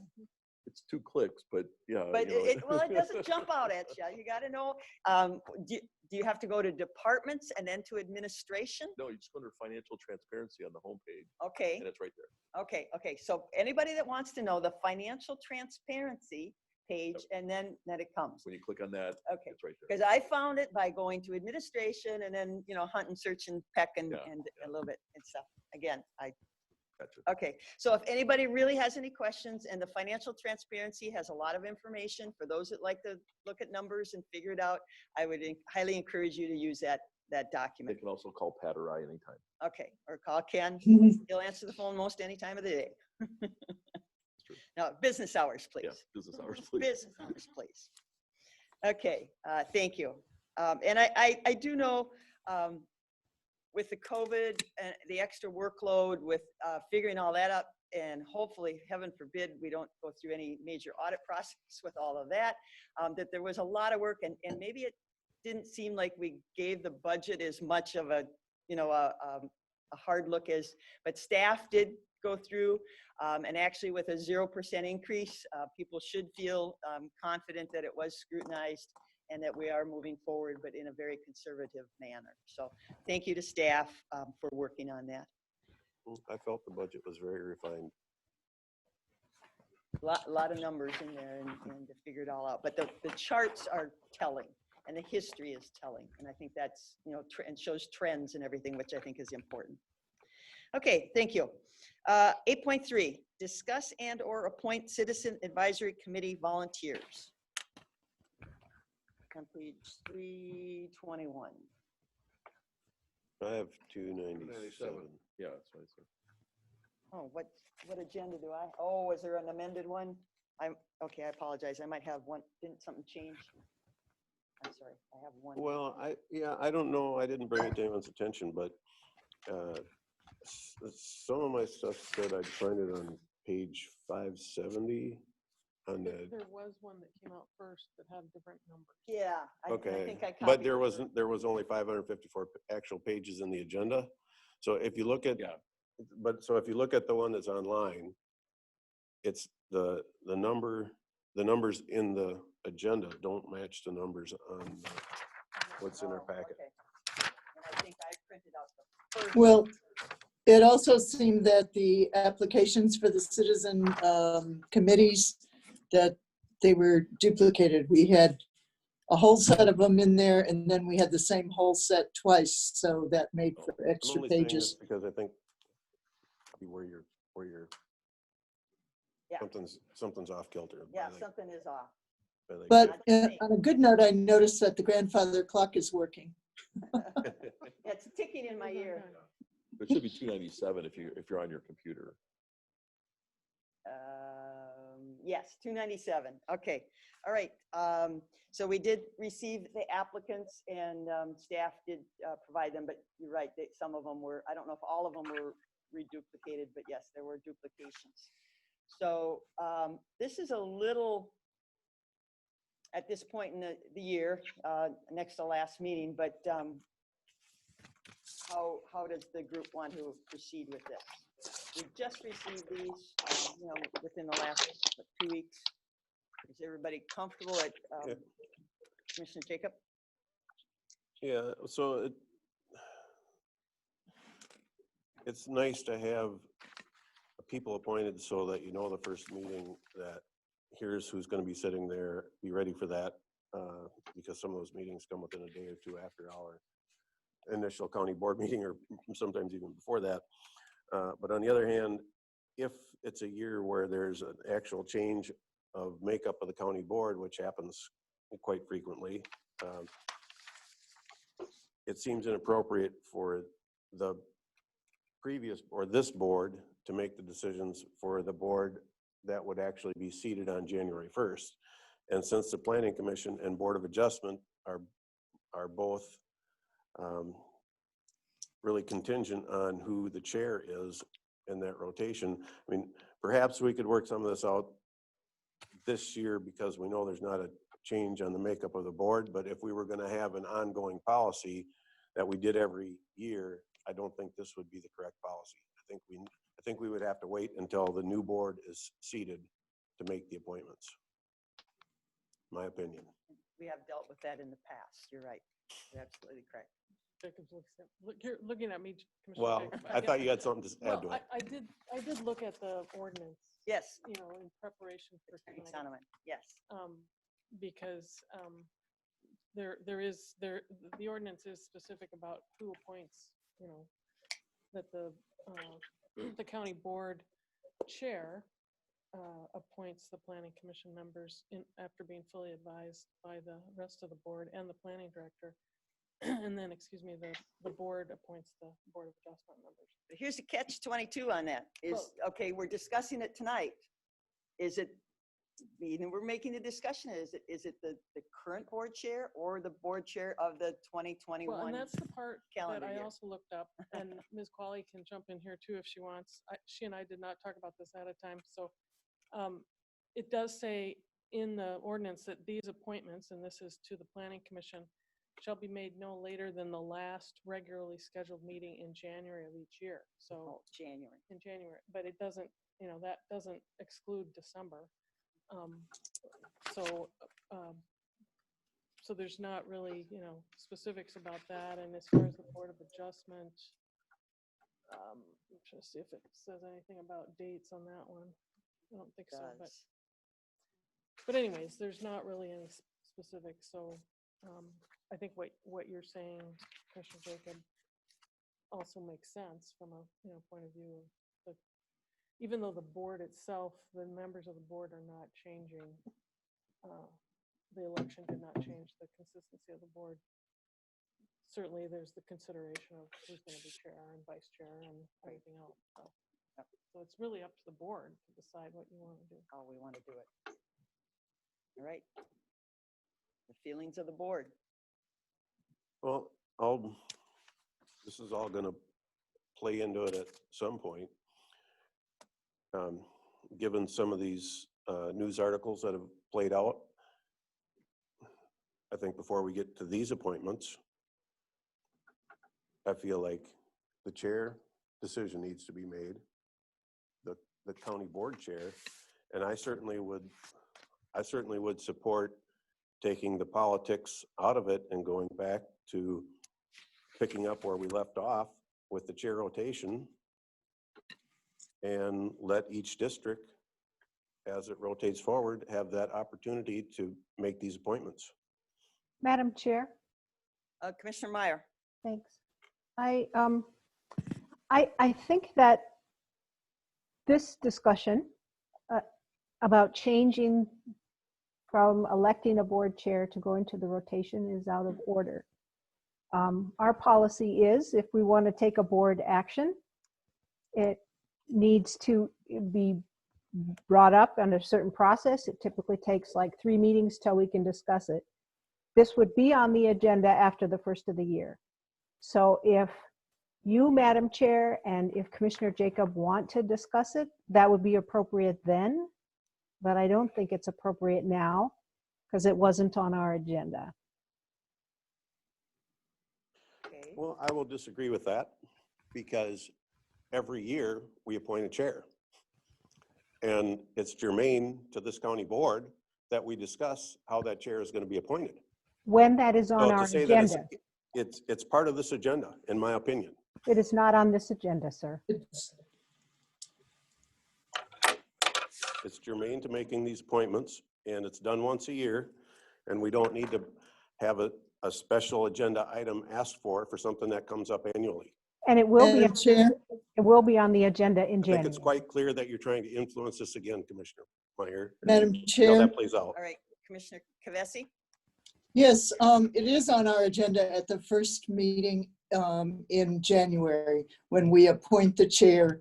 And to change that, I think we would have to go through the usual process of recommending it after the meeting and getting a second, and then it would be on our agenda whether we want to discuss it or not at a future meeting, and then we would be able to discuss it. Okay, So and it I is guess not on the we did- agenda tonight. Okay, we did discuss and we put that into place. So with that said, following the process, and you know, I'm a big advocate for reinstituting the normal rotation.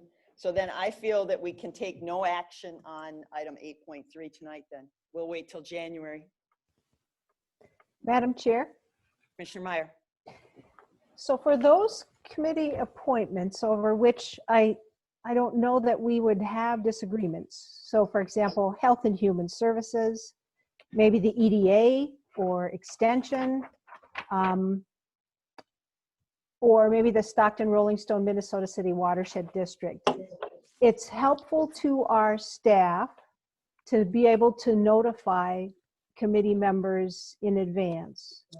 So would you be willing to consider appointments or discussing appointments to those committees? Commissioner Jacob, I recognize. I think Madam that would be inappropriate for the reason of that many of these applicants have put down multiple different committees, and we are not going to know by process of elimination which committees they're available for. If we put them on one committee, we're not giving them the opportunity to maybe be on the other committee that they want. I think it all needs, it's all interrelated and needs to play out at once, in my opinion. Okay. Kavesi? I was going to add Parks and Environment to the list that we could consider tonight. I realize a high number of people did put apply for multiple committees, but they all put first and second preference. So I think we could go through the committees that were suggested: Health and Human Services, the EDA, Extension, and the Watershed, and I would add Parks and Environment to that, and just take care of people's first options, their first preference.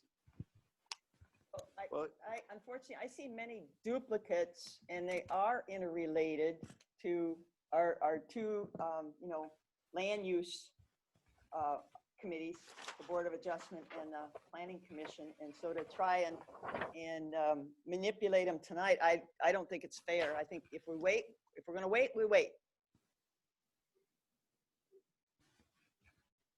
So do I have a motion to wait? I'll make a motion that we wait until the new county board chair is seated, and then we make our appointments. Okay, I'll second that. Any further discussion? Anybody like the idea of throwing all the names in the hat and start drawing names out of the hat? Take all the politics out of it. If we read through the applications and we feel they're qualified, what difference does it make? Madam Chair?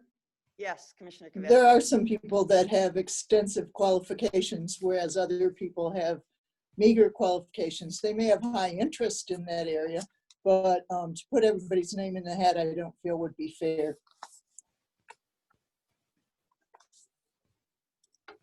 Okay. Any other discussion? We have a motion to wait until our first meeting in January, once the board chair is determined, to make our citizen committee appointments. We'll do a roll call vote. Commissioner Meyer? Meyer votes aye. Commissioner Kavesi? Kavesi votes aye. Commissioner Olson? Olson, aye. Jacob? Jacob, aye. And Ward, aye. So we will wait till January to discuss all of the citizen volunteer committees. All right, thank you.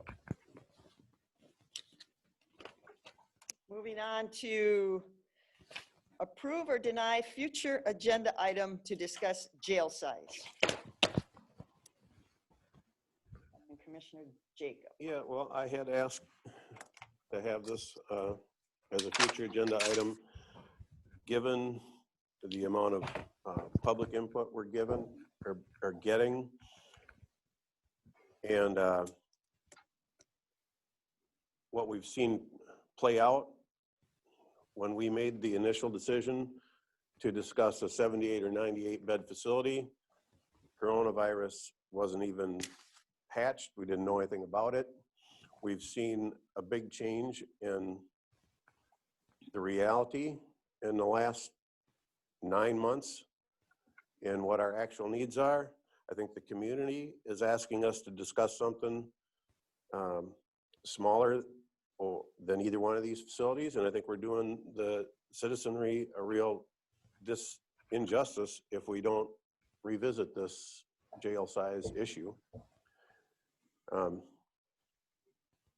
So that's why I asked to have it for a future agenda item. Madam Chair, Commissioner Meyer. I have a question for staff. This is probably for Administrator Fritz, or perhaps, I know it might be from some of the folks who are on. I saw that the sheriff was on earlier, or maybe the attorney, county attorney can answer it. I am under the impression that the construction committee is ready, that they're going to come to us on the 22nd. Is that correct? That's and correct. If so, can we have the conversation that Commissioner Jacob is requesting as a part of that conversation, since we're talking about it anyway? Well, that's a board decision, but sure, yeah. Oh, that is coming to us on the 22nd. Yeah, on the 22nd. On the 22nd, there'll be a recommendation from the JDCC regarding the option, well, multiple options, but the option that we're recommending, yeah. Sure, okay. And so at that time, we could have this conversation. So I think that it would be, I mean, I'm not so sure that this is necessary, given that that is going to happen. Not that the conversation's not necessary, that's not what I'm saying. I'm saying a special request to have the conversation, because we can have it. But I also think that it would be, I would prefer that we've spent the time and money, the city contributed to the space planning cost as well, that we ought to hear what that city has to say and incorporate that into whatever our conversation is. Yeah, the JDCC's job was to bring back some options based on the resolution that was passed by the board. And then at that point, yeah, it's a discussion of the board on how to take the next step.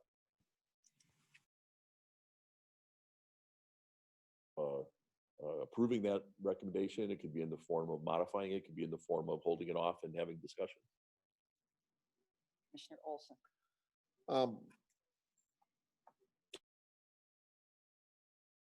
Emails and meetings that I've had with members of the community with their concerns,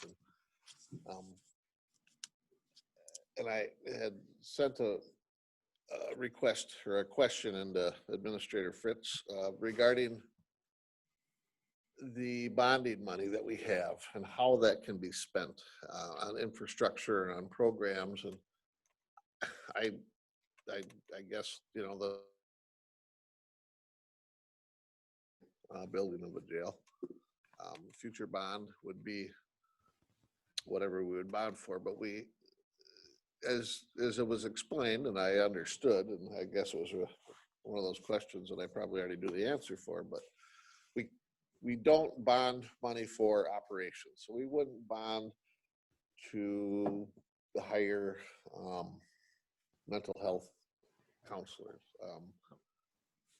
Those are operational expenses, not infrastructure costs. So there seems to be here's what we can do, here's what you would like us to do, but we can't do with those funds, and the budgetary costs of doing such things, albeit for the betterment of the community, would be astronomical. And I I appreciate all the input I've got. I've had some really heartfelt conversations with some folks.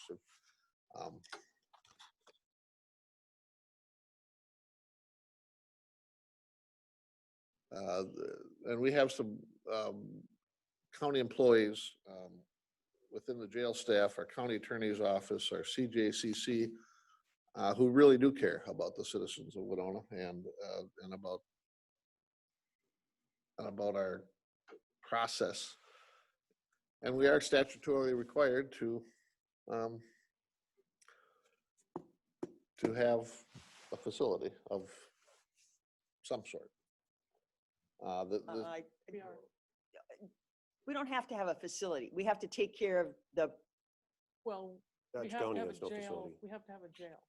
I mean, if you. Or access to a jail. A suitable and in good repair jail. But access to a jail, meaning we could use a neighboring county's County, jail. actually. Well, Pardon And- me? Well, that's semantics. And if I could finish my thought, Go if I ahead. could finish my thought, we do have a statutory requirement, and we've looked at transporting, and all that is not the answer. That doesn't even address the citizens' concern. What I do feel addresses a lot of the citizens' concerns is the programs that our CJCC has implemented and will be implementing. So I would like to hear the presentation coming up forward, and I don't want to stop the process. I think that we can have a continuing conversation to look at programs that we can work within a facility. The number of beds is deceiving. As I've tried to work that through, and I think we're going to try to work on some sort of visual addition to that, because I work in a jail, and I see how, you know, they're based on having a large number of vacant beds just so they have the opportunity to move people within the structure. So I'm going to not support stopping the conversation. I'm going to support having continuing the conversation and receiving the report. When this was asked for, we didn't know this report. We didn't have a firm timeline when this report was coming. I mean, it was alluded to that it was coming. Right. And so that's part of why part of the request was made. Commissioner Jacob. Well, by Commissioner Meyer's own words just a few minutes ago, we can't discuss the board chair rotation now because it's not on the agenda. Just like what's on the agenda for the future is we've approved to discuss a 98 and a 78 bed facility. So to discuss some other size than that is not on our agenda. So it hasn't been on our agenda. We've already given authority to move forward with those two sets of plans. So I think there does need to be a motion to discuss a different size. And that's why when the bond issue came forward, I can see Mr. Olson's concerned about that we've already spent $10 million. Is that kind of where you're coming from? We don't want that money to go to waste. So I asked before I agreed that I think the solution costs 10 million, but I don't think we should spend more than that on the solution. I asked, could we use that? If we just decided we're not going to do this at all, could we use that 10 million to pay that 10 million back and not do anything? And the answer was we could. So we're not committed to using this $10 million. And so, yeah, I feel like without this board, if this board says tonight, we're not going to make a motion to discuss a smaller jail. I think it's the three city commissioners here who are telling all these people who came to the podium, we're not hearing you. That's what I feel that says. I'm saying, and I'll make that a motion.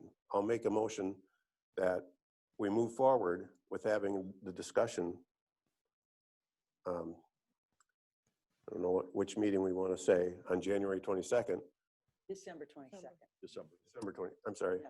December 22nd, about a much smaller size facility. Could be half size or less. And I will second that so that we need to have the discussion. Madam Chair? Commissioner Meyer. Yeah, I just want to be clear that we are going to go ahead and have the presentation and that. Yes, that's already scheduled. Okay, and that the conversation that Commissioner Jacob wants to have is in conjunction with that. That's the way I understand it. Well, I'm not asking for this to be in conjunction with anything. I'm saying we need to have this discussion. If we have that other discussion, that's all fine and well, that's already before the board. I'm asking for this other discussion. But it is somewhat related. It is related. But yes, we need to, our process is that we've got to agree to put it on the agenda. And that's, I think, what Mr. I think it will, pardon, I'm sorry. I Yeah, should go ahead, ask, Attorney Sonneman. I think it will come up in the discussion of this recommendation, a jail size. So, Right. But this board has at sometimes cut off discussions. And I think that's what we want to avoid. We have had issues brought before this exact board, and members of the board, a majority, have said, no, we're not discussing it. And I think that's what we want to avoid. We want to make sure that there is an honest discussion. Correct? Yes, well, Madam Chair. Yes, Commissioner Meyer. Yeah, I want to go on record that I'm certainly willing to have this conversation. I think it's important. Okay. All right. Commissioner Olson. I'd like to say this, that, you know, Commissioner Jacob said that if we aren't willing to listen to this, that we are not willing to listen to the people that have spoken. And I would say the opposite is true, that they're asking for an investment into programming. And you are talking about spending the $10 million on a facility and not having any program.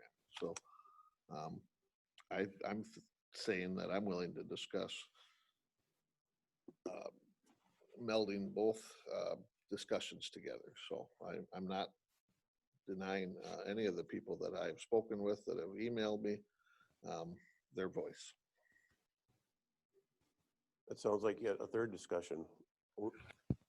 The jail has been downgraded by the Department of Justice, and we've agreed that we need to decide how we're going to address that. We've been doing restorative justice programs. We'll continue to do those. If we want to spend money on those instead of a jail, which is what I think Mr. Olson, Commissioner Olson has suggested at this point, that would be yet another agenda item as far as I'm concerned.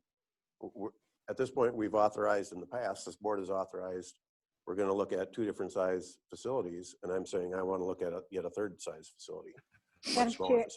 Madam Chair. Commissioner Meyer.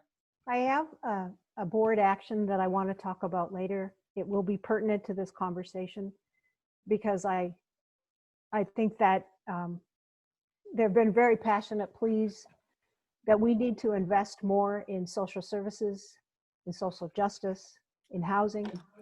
And I think that regardless of what we decide with the jail, that we need to explore those options. And so when we get to the board action, that is what I'm going to be requesting through our process is that we think about having that conversation. Okay. And I've had a lot of conversations too with, you know, the same people and the passionate people. And one thing that comes up periodically and such, and the CJCC, and to remind people, Commissioner Vagley and I, was one of the few things that we probably agreed on back in the day. We put that into action.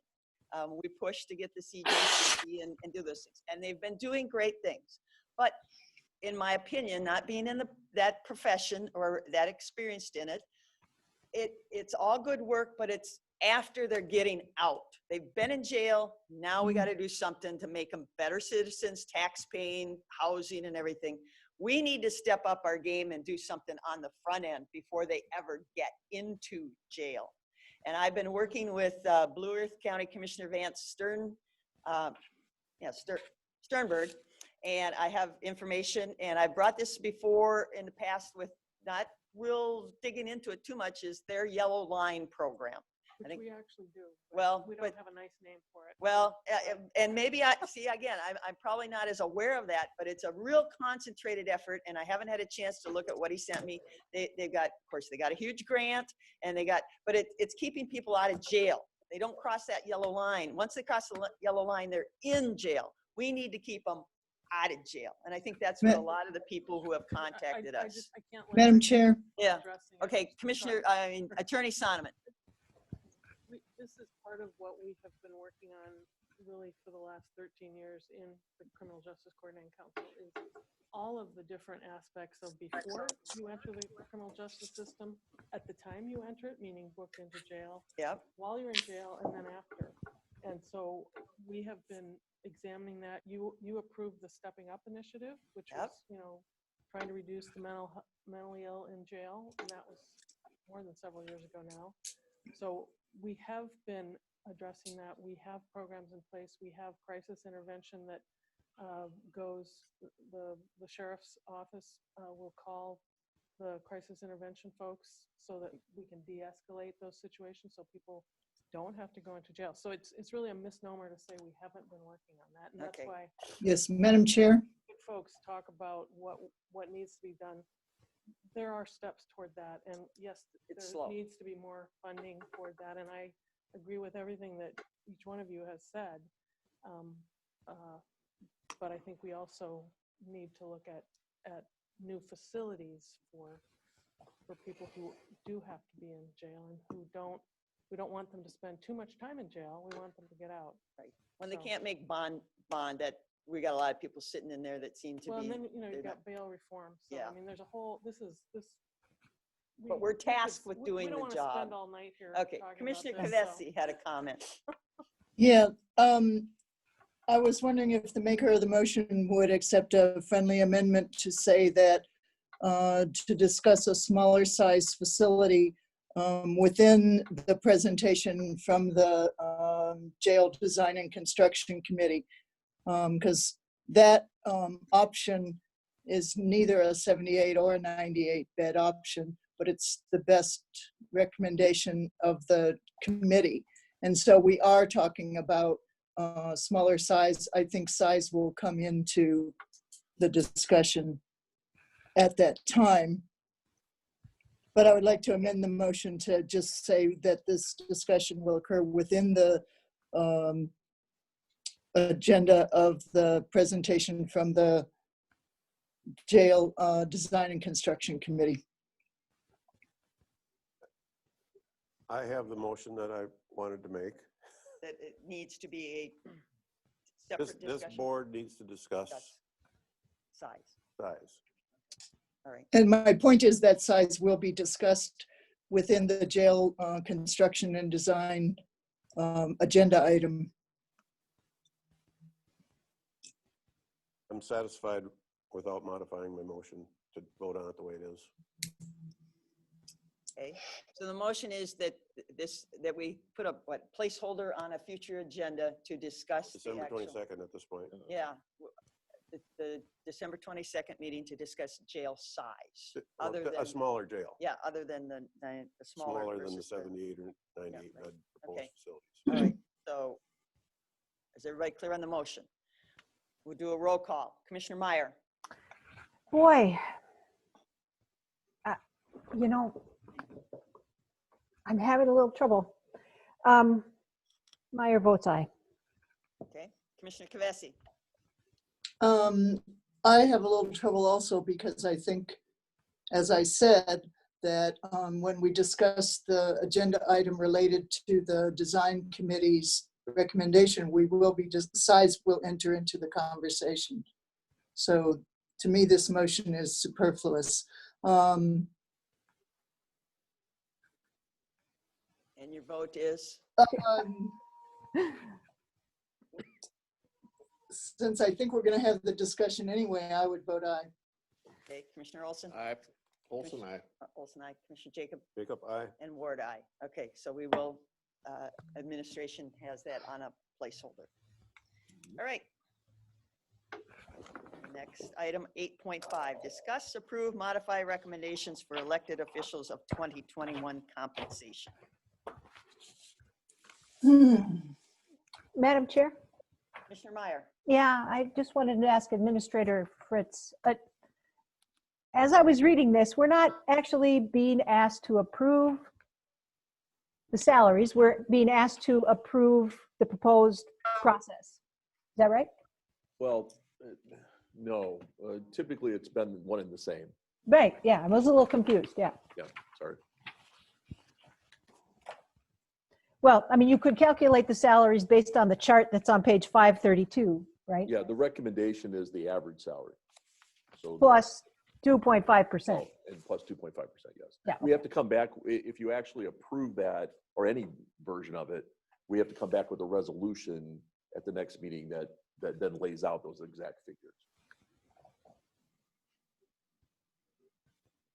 Okay.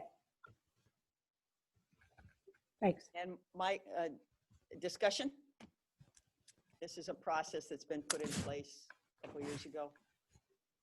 Yeah, we've, No.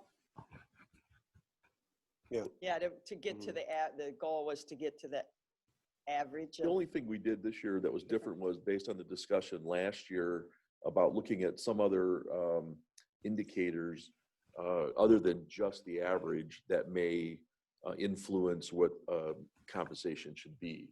And in those cases, we did try to look at the budget of these other places, the number of staff they supervise, and a few things like that.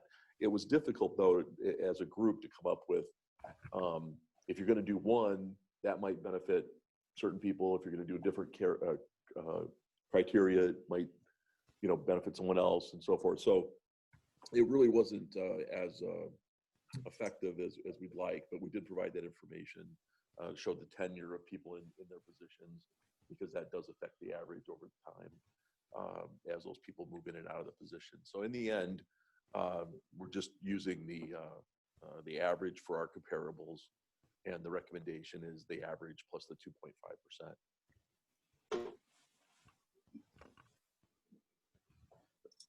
Mr. Jacob. We've discussed this, I think, basically every year that I've been on the board, and in the last couple of years, the plan was to come to average and then go with the average increases that we're seeing elsewhere. And to me, this doesn't make a statement that we're gouging the taxpayer, and it doesn't make a statement that we don't appreciate our employees. It would, the fact of the matter is it's a market where it's tough to find good people to put in good positions. We've got good people. I don't know why we wouldn't want to pay them average. So it's easy for me to support average. It's fair to the taxpayer. I haven't heard, I guess, at this yet, maybe I'll hear it later, or yet in this discussion, disputes from the classifications that we're talking about here: sheriff, auditor, treasurer, county recorder, and county attorney. I would make the motion to adopt this. So, Okay, we have a motion to adopt the 8.5. the grid payment. Okay, do I have a second? I'll second that. We have a motion by Commissioner Jacob, second by Commissioner Olson. Any discussion? Can I just ask a clarifying question? Does that include then the 2.5% increase? Because the grid is the average. I know the discussion was adding the 2.5%, but that's not reflected on the grid. So. Right. Referring to 2.5 is The 2.5% is because in the past we've always used the current year's actuals for the average, but in reality, those same positions in the next year, 2021, typically have an increase. So our department heads that are elected have been kind of behind the average, really, because we're using the current average rather than the upcoming one. All of our other labor agreements call for a 2.5% increase in 2021. So it was suggested that, to be fair, to compensate for the fact we're using data that only exists now and not in the future, that we add the 2.5%. So that was a recommendation from the elected officials. the motion is to adopt what is in front of us, but it doesn't. It does say in there if you want to include the verbiage there. Yeah. And I indicated I did support it because I think it is fair. So that, my recommendation would be to include it, but it's up to the table board. does not include. The table does not include it, correct? Yeah. Okay, so the table would be for 2020. Yes, but we're adopting 2021. Right, exactly. So, Madam Chair? Commissioner Meyer. Yeah, just as a point of clarification then, so Commissioner Jacob and his intended motion is to include the 2.5%? Yes, yep. Thanks. And the administrator can answer this. I see that, let's say, Sandra Suchel is not on, but I see the sheriff is, and Karin is there in the and the county attorney is there in the room. Are the department heads, the elected department heads? We have a letter from the county attorney, but are they satisfied with this? Yeah, with the exception of the letter, and I'll let Oh, Karin Sandra address is that if she there wants too. to. With the exception of that, I haven't gotten any feedback that anyone opposed it. What I typically do is I'll send the information out to the department, the elected officials ahead of time, and say, this is what I'm planning on recommending, and do you have any concerns or considerations? And then in the case of this particular recommendation, Karin did provide some additional information. The other ones didn't, so I'm, based on that, assuming that they're okay with the proposal, unless they want to mention it tonight. Yeah, I mean, I guess I'm offering the opportunity in case any of them do. Can you hear me? Yes. Yeah, we can hear you, Sheriff. Okay. I just want to say I appreciate Mr. Fritz recommending this for me and us, and I'm all for it.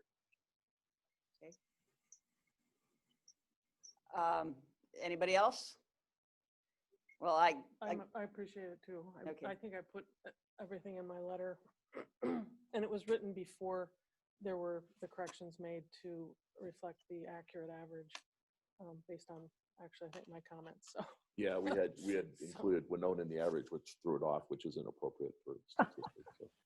Well, I have to say my 2 cents. I always say my. Sure. I'm not changing. The story's still the same. I mean, yes, everybody's doing a good job. I got a lot of people that are in a world of hurt as far as their income. They're not getting 2.5% plus. There's some pretty significant. If you do the calculations, some pretty significant increases. And my thought is, if you wanted to make money, you wouldn't be in public service. If you wanted to make money, you'd be in the private sector where you can get stock options, you can get vacation homes, you can get, all kinds of perks and pluses. But this, folks, is, public service work.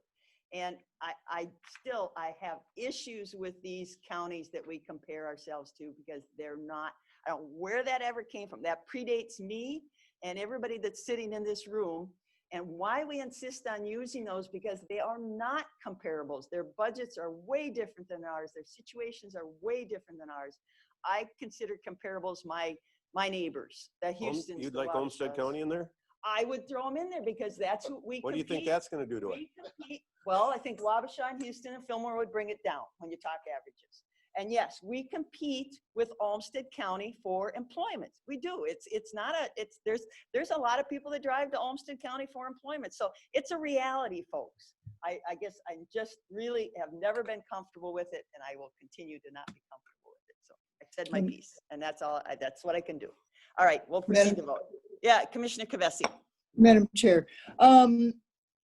Yeah, I have a problem with using average, so I appreciate the 2.5% being added to that, because I think, it's very difficult to compare one job to the other, one amount of responsibility to the other, but there are differences. The jobs are not the same. It's not robots, that we're hiring to do these jobs. And we are lucky that we have very competent staff and department heads. So I appreciate that. I just also want to remind the board that on a different schedule of salary discussion, we did provide a raise for our administrators. So thank you very much. All right, let's proceed to vote. We'll do a roll call. Commissioner Meyer?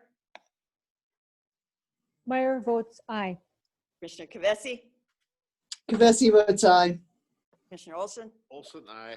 Commissioner Jacob? Jacob, aye. And Ward, nay. All right, thank you. This item 8.6, discuss and adopt resolution for the commissioner's salaries.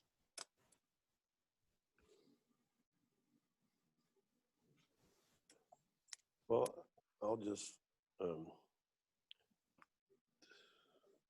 I believe in being fair. And to me, the commissioner's salary is not about 5 of us. It's about what the position pays into the future if we were replaced.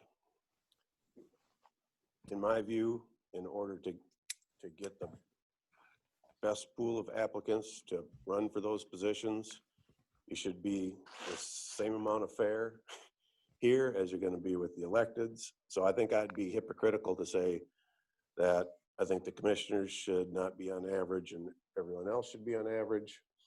I also feel it's a little bit of job security, maybe for the existing commissioners to say, we don't want to take a raise because we know the paper's going to take a stab at us and say the commissioners voted themselves another raise or voted themselves a raise. So I'll just go out on a limb and say that this isn't about my salary. This is about attracting the best people to operate this county in the future. I don't want only people who don't need much money to run the county. So you guys, I'll vote with whatever everyone wants to do. I will always want this job regardless of what it pays, but I'd be hypocritical to say that I think it should pay anything other than average, if that's, that's consistent with where I've been throughout the county with everyone else. Madam Chair, Commissioner Meyer. I'm thinking back to your comments. Given that we've set our levy flat, and we've done that because economically people are hurting. We're in the middle of a pandemic. A lot of businesses are struggling to stay going. That I think it's the wrong year to raise our salaries.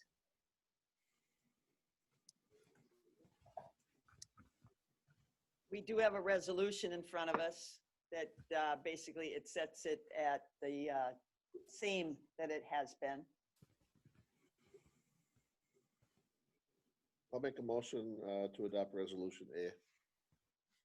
Right, A and Commissioner Kavesi seconds. And the difference was, yeah, the difference is the amount. So A sets it as the original. Okay. All right. So we have a motion made by Commissioner Olson, seconded by Commissioner Kavesi to adopt resolution A, which puts our salary at what it has been, no raise. Any further discussion? Okay, we'll do a roll call vote. Commissioner Meyer? Meyer votes aye. Commissioner Kavesi?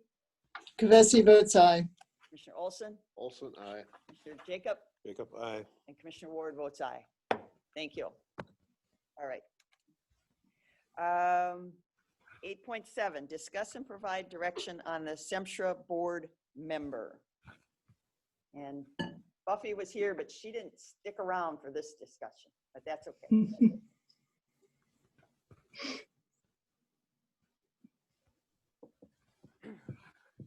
No, I didn't see any, maybe this, I got the wrong, it says County Attorney Sano will provide legal review on the sempra board appointment. I did conduct a legal review, and I did share that with Administrator Fritz. I thought that was going to be on here, but So did I. Yeah. We didn't see anything unless. I can just tell Well, you. yeah, it's okay. It's pretty straightforward. Okay. Yes, you can appoint. You did, I'm sorry, so you did a review of like the sempra bylaws? Well, because they have their own full bylaws. Transparency, as you know. Yeah, you have a conflict of. No, actually, this is and I spoke to Buffy outside the meeting before it started.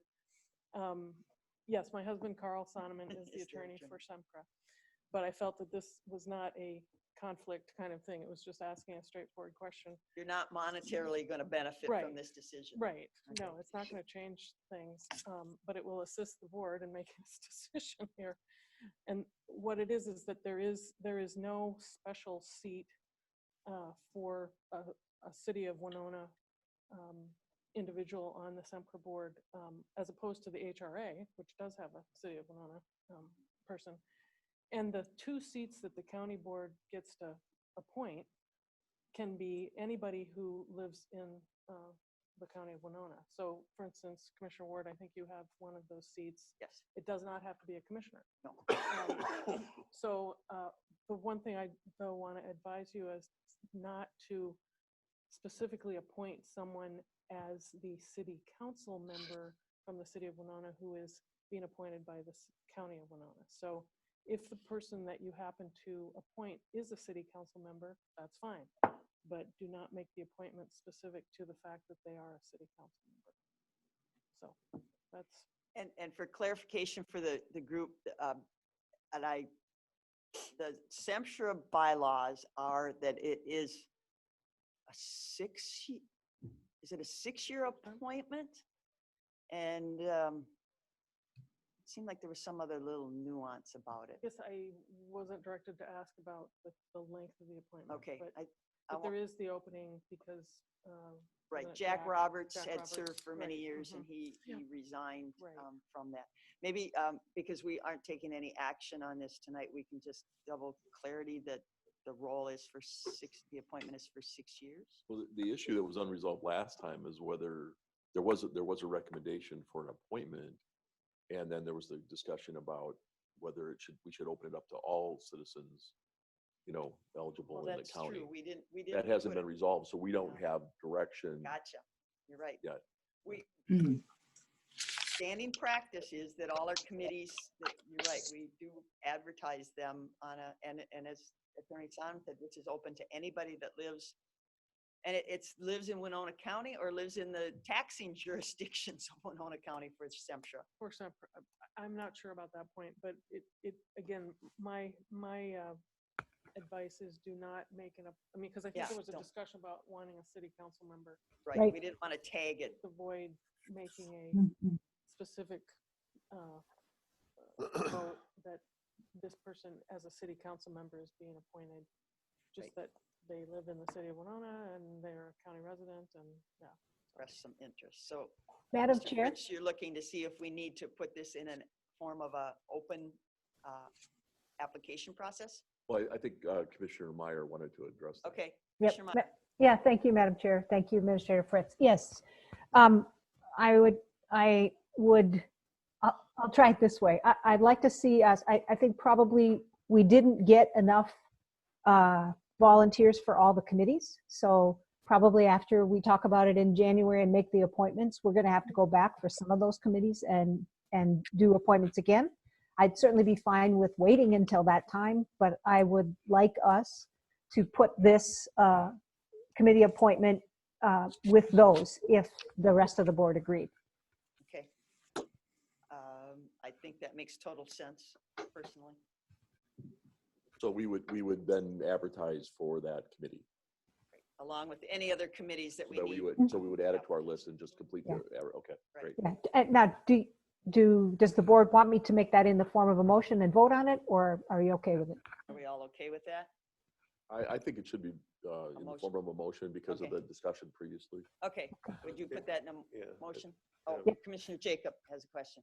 So it feels like we've gone full circle. How does that differ from where we were before we had this discussion? When it originally came up, I don't know if it was an actual motion or just a discussion to appoint an actual person being a city council member. And then that changed into the discussion about, well, shouldn't it be open to the whole community? So we've actually, if the board were to say, yeah, opening up to the whole community, that person certainly could apply. That gives us direction, and that is a resolution of the question last time. So, but isn't that the way it was previously? No, this came up as a request. We're adding a position. No, it's been there. It's but been the person- vacant. It's been, right, and that person was there a long time, and then we didn't include it with our. Oh, but list of- previously they couldn't be part of the city. No, they Oh, could be. you mean the They board always member? could have been. Okay, so I'm just totally missing it. How is this different now than what we had? We've just had this vacant position for a long time, and we haven't been trying to We've fill just it. never included it with the committees to fill. Yeah. For some reason. Doesn't sempra now do the vouchers within the city? Yeah, that's a different. That's the whole reason I wanted it to be a city council person. Something did change. We lose less from putting my sempra hat on. We lose less money by taking on the Winona City HRA vouchers. But the city of Winona did contribute a small monetary amount to the sempra total budget. Did it cover what it cost to process the vouchers? No. And the city still has their own HRA. Yes, and the Yeah. city has its own HRA and its So- own taxing authority. I get all that, but I know I'm just not seeing it fully.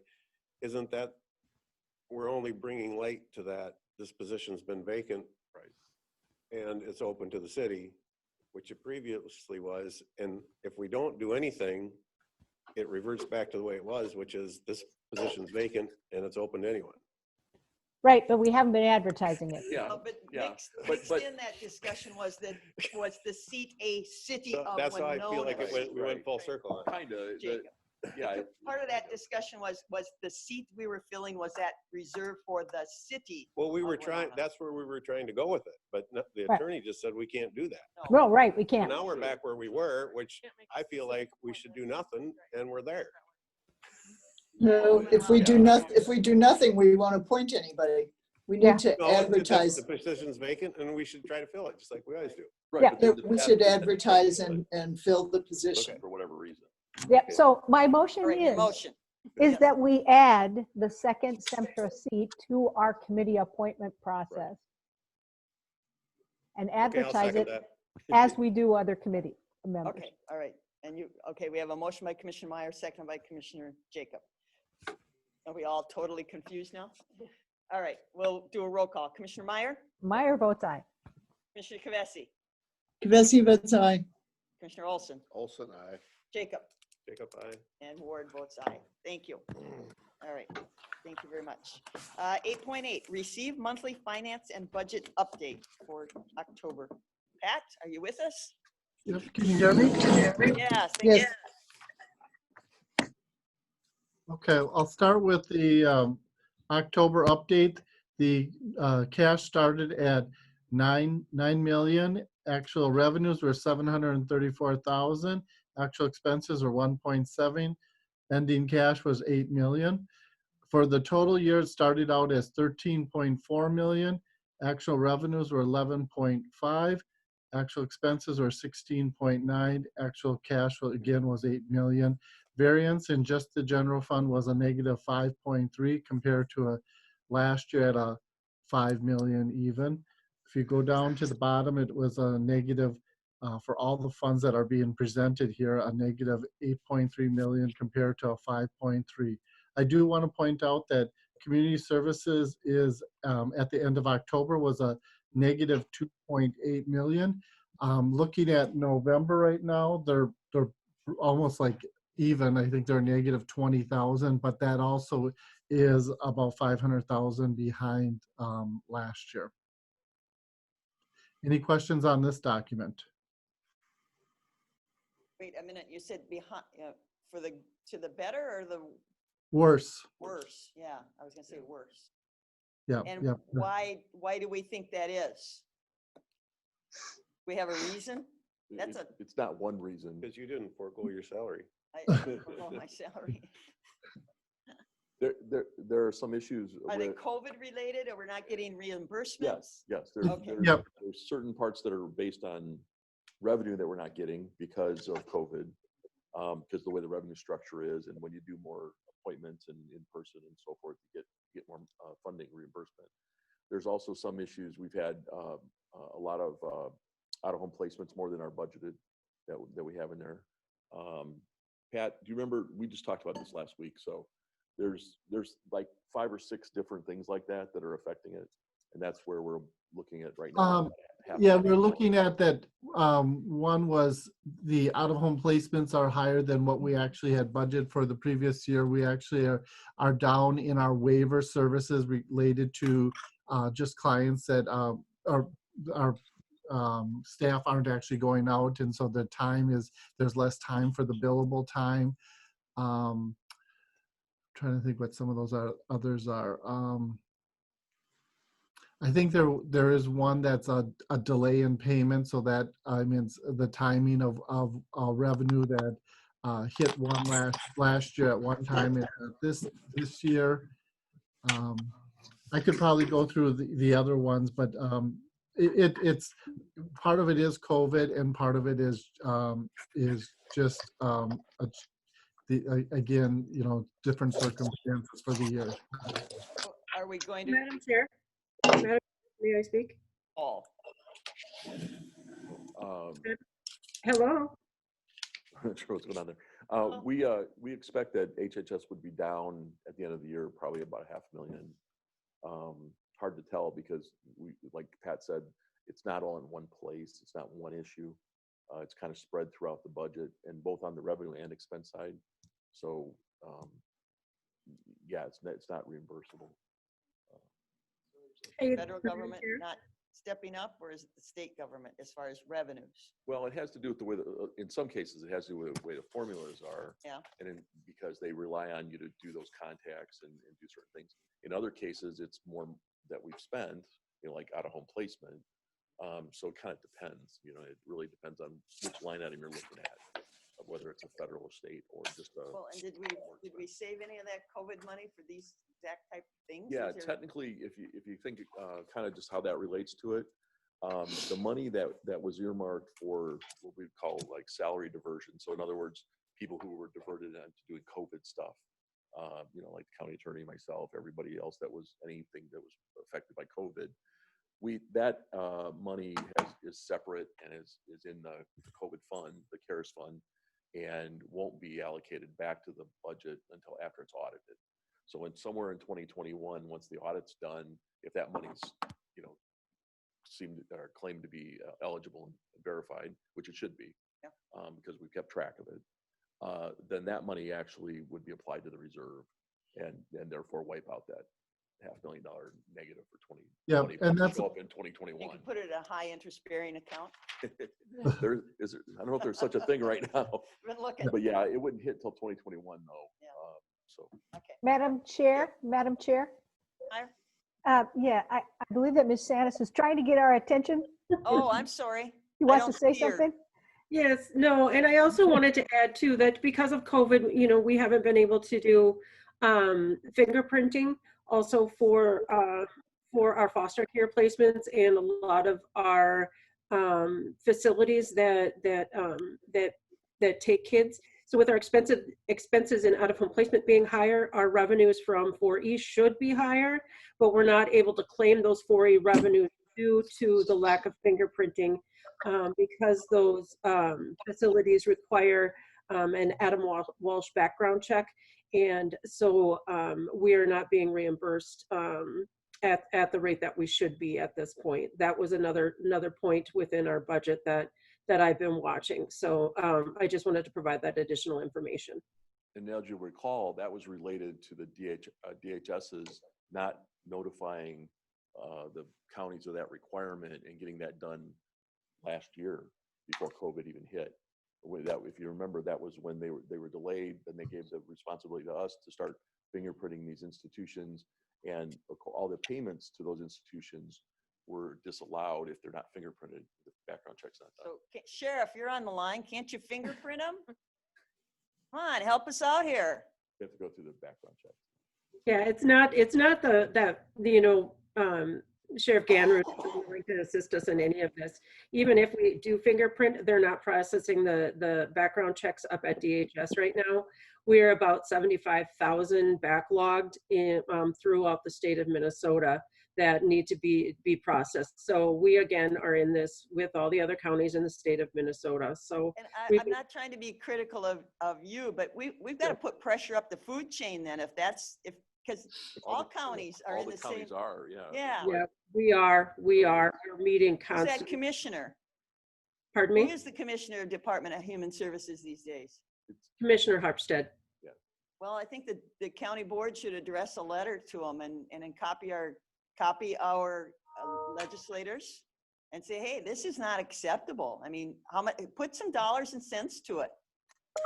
Yes, we as a MAXA organization we actually had a meeting with Commissioner Harpstead to address some of these issues. We did a follow-up letter as a MAXA organization to be able to provide that to her, and then asking for resolution. They were going to start fingerprinting again back in October, and then of course COVID, we started seeing our surge in cases with COVID. And so now that has been delayed again until after the first of the year.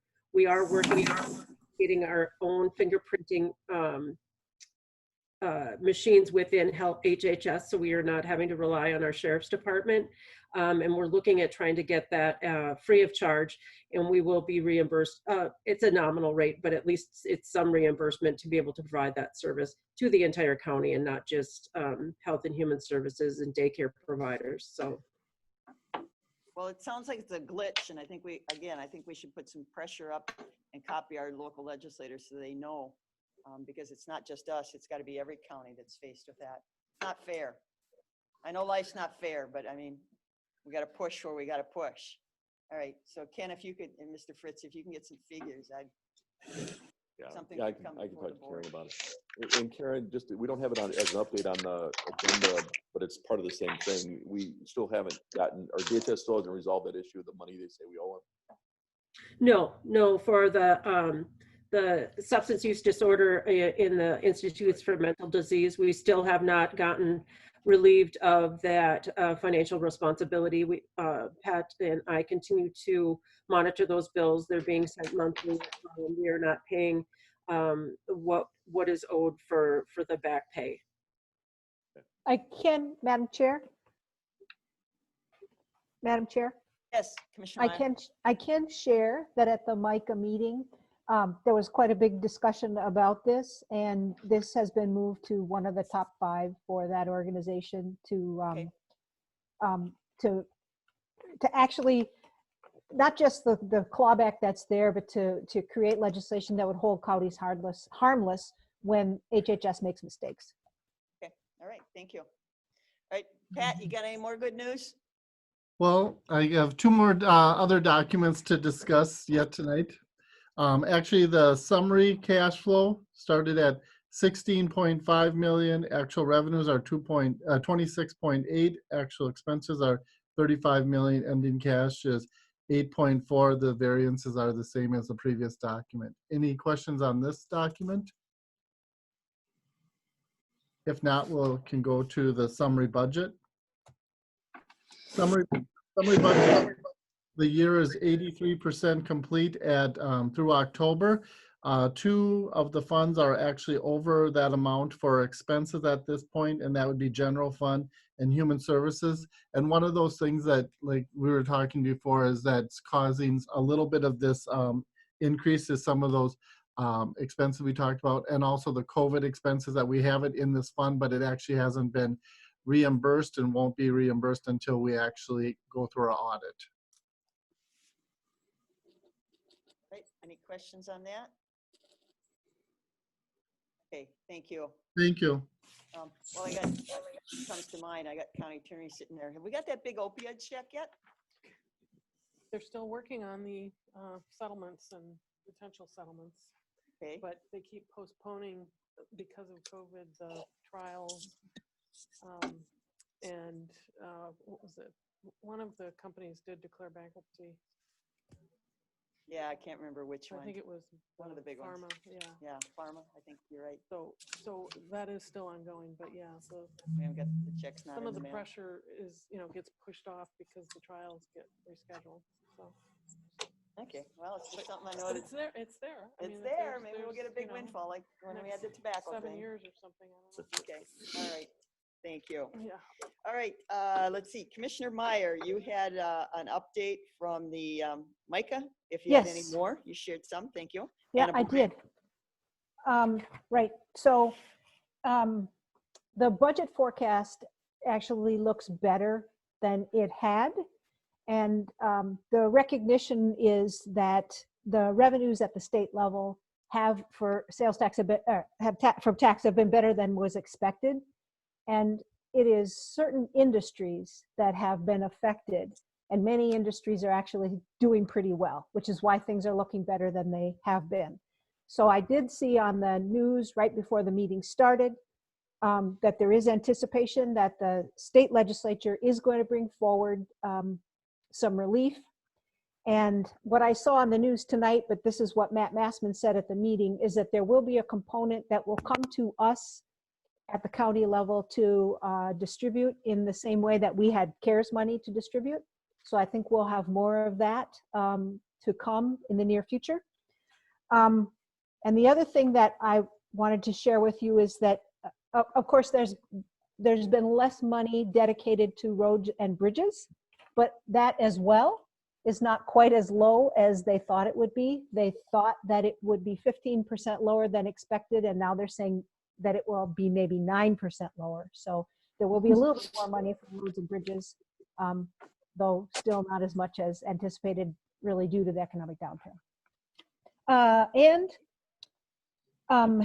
The annual MICA meeting, all county commissioners are invited to that. It's going to be held by Olmsted County, and it will be virtual this year.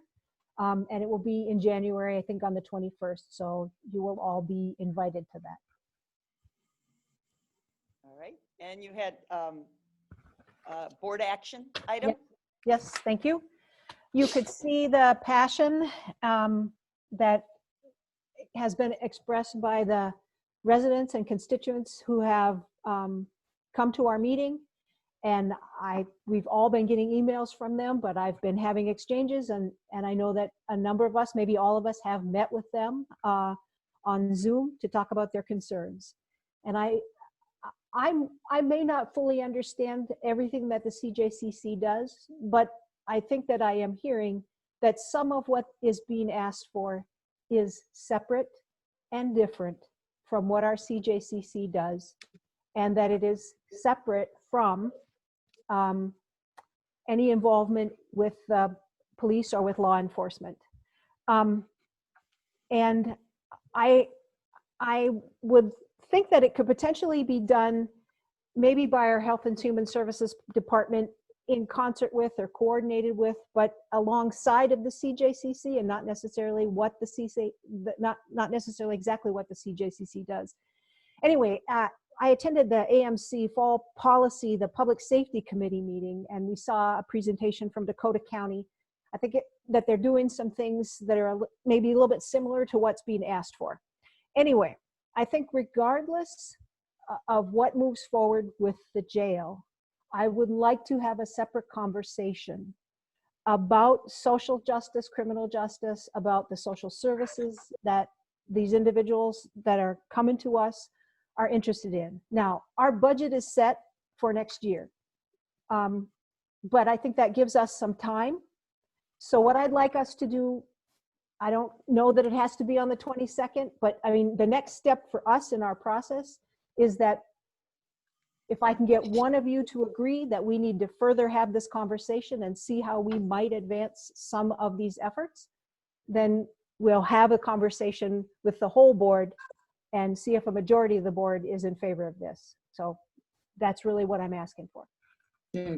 Commissioner Kavesi seconds that request for discussion. I like the idea of Human Services and CJCC presenting together.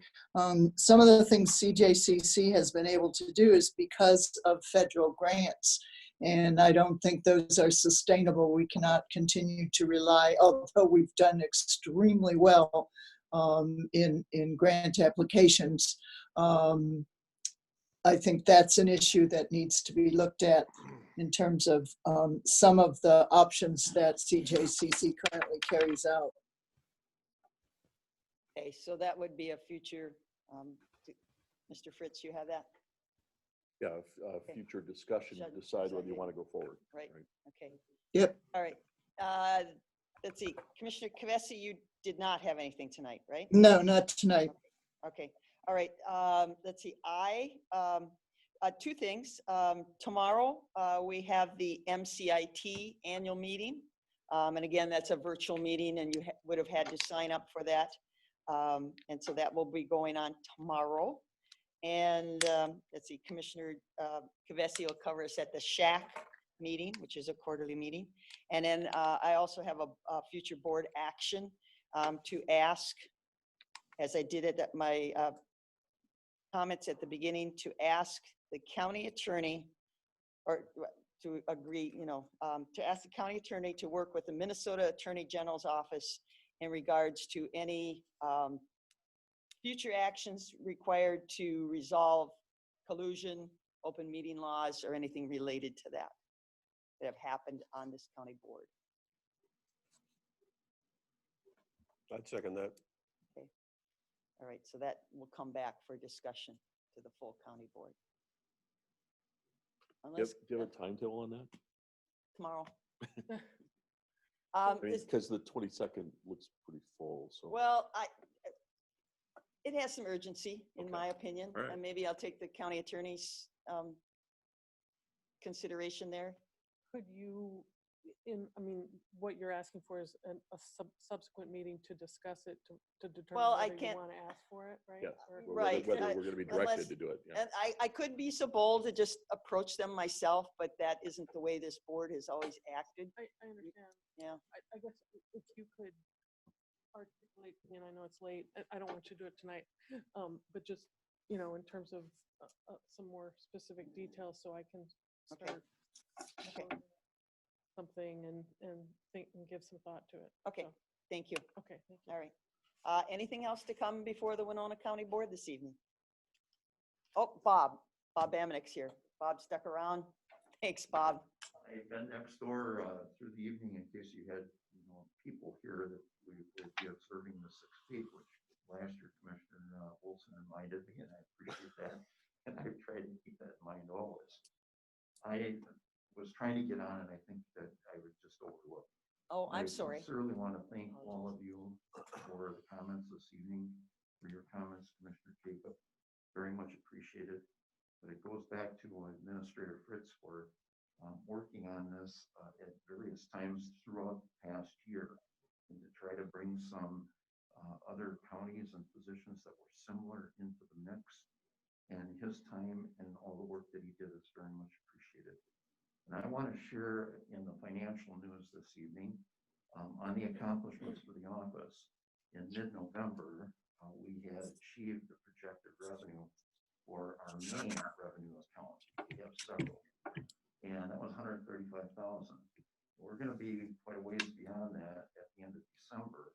And that big increase, which a year and a half ago when we did budget work couldn't even be comprehended, it's the result of a record number of mortgages being recorded. Interest rates sometimes about 2% for homes, and many folks consolidating some indebtedness. Others that have been fortunate enough to get a home just have absolutely the best financial package that's come along. So we have a lot of very positive news, I think, and I am going to be on one of your agendas after the 22nd to give you an update. 2020 is an incredibly interesting year on our real estate front, and along with quite a number of other projects that we were able to complete. We have 1,300,000 permanent records in the recorder's office, including our indexes. And this evening, they are all imaged. We are working on programs to do a better job on the recall. We're way beyond the average, but we're still working to improve. So I appreciate it. I also want to express appreciation to my staff, which is this whole year with the virus and the challenges that we've all had, done an incredible job, and they are very much appreciated. Thank you. I just wanted to echo Bob's comments there, because he touched on a project that, we worked on the last several months, and we were able to use some CARES funds to kind of push the imaging along, but we had to get it done fairly quickly. And Bob's office and his staff and our office and Maureen and everyone else chipped in and were able to do it. So it's a huge accomplishment getting all those things imaged, so that in the future we can provide more online services for that kind of information. So if anyone's interested, we can now do your marriage license application remotely, virtually. No need to come into the building. Did that once. Don't need to do it again, Bob. All right. Thank you, Bob. All right. Any other business to come before the Winona County Board? Motion to adjourn. Second. Motion made by Commissioner Olson, second by Commissioner Jacob to adjourn. Any discussion? All those in favor say aye. Aye. Aye. We're adjourned. Good night, Have a folks. good night.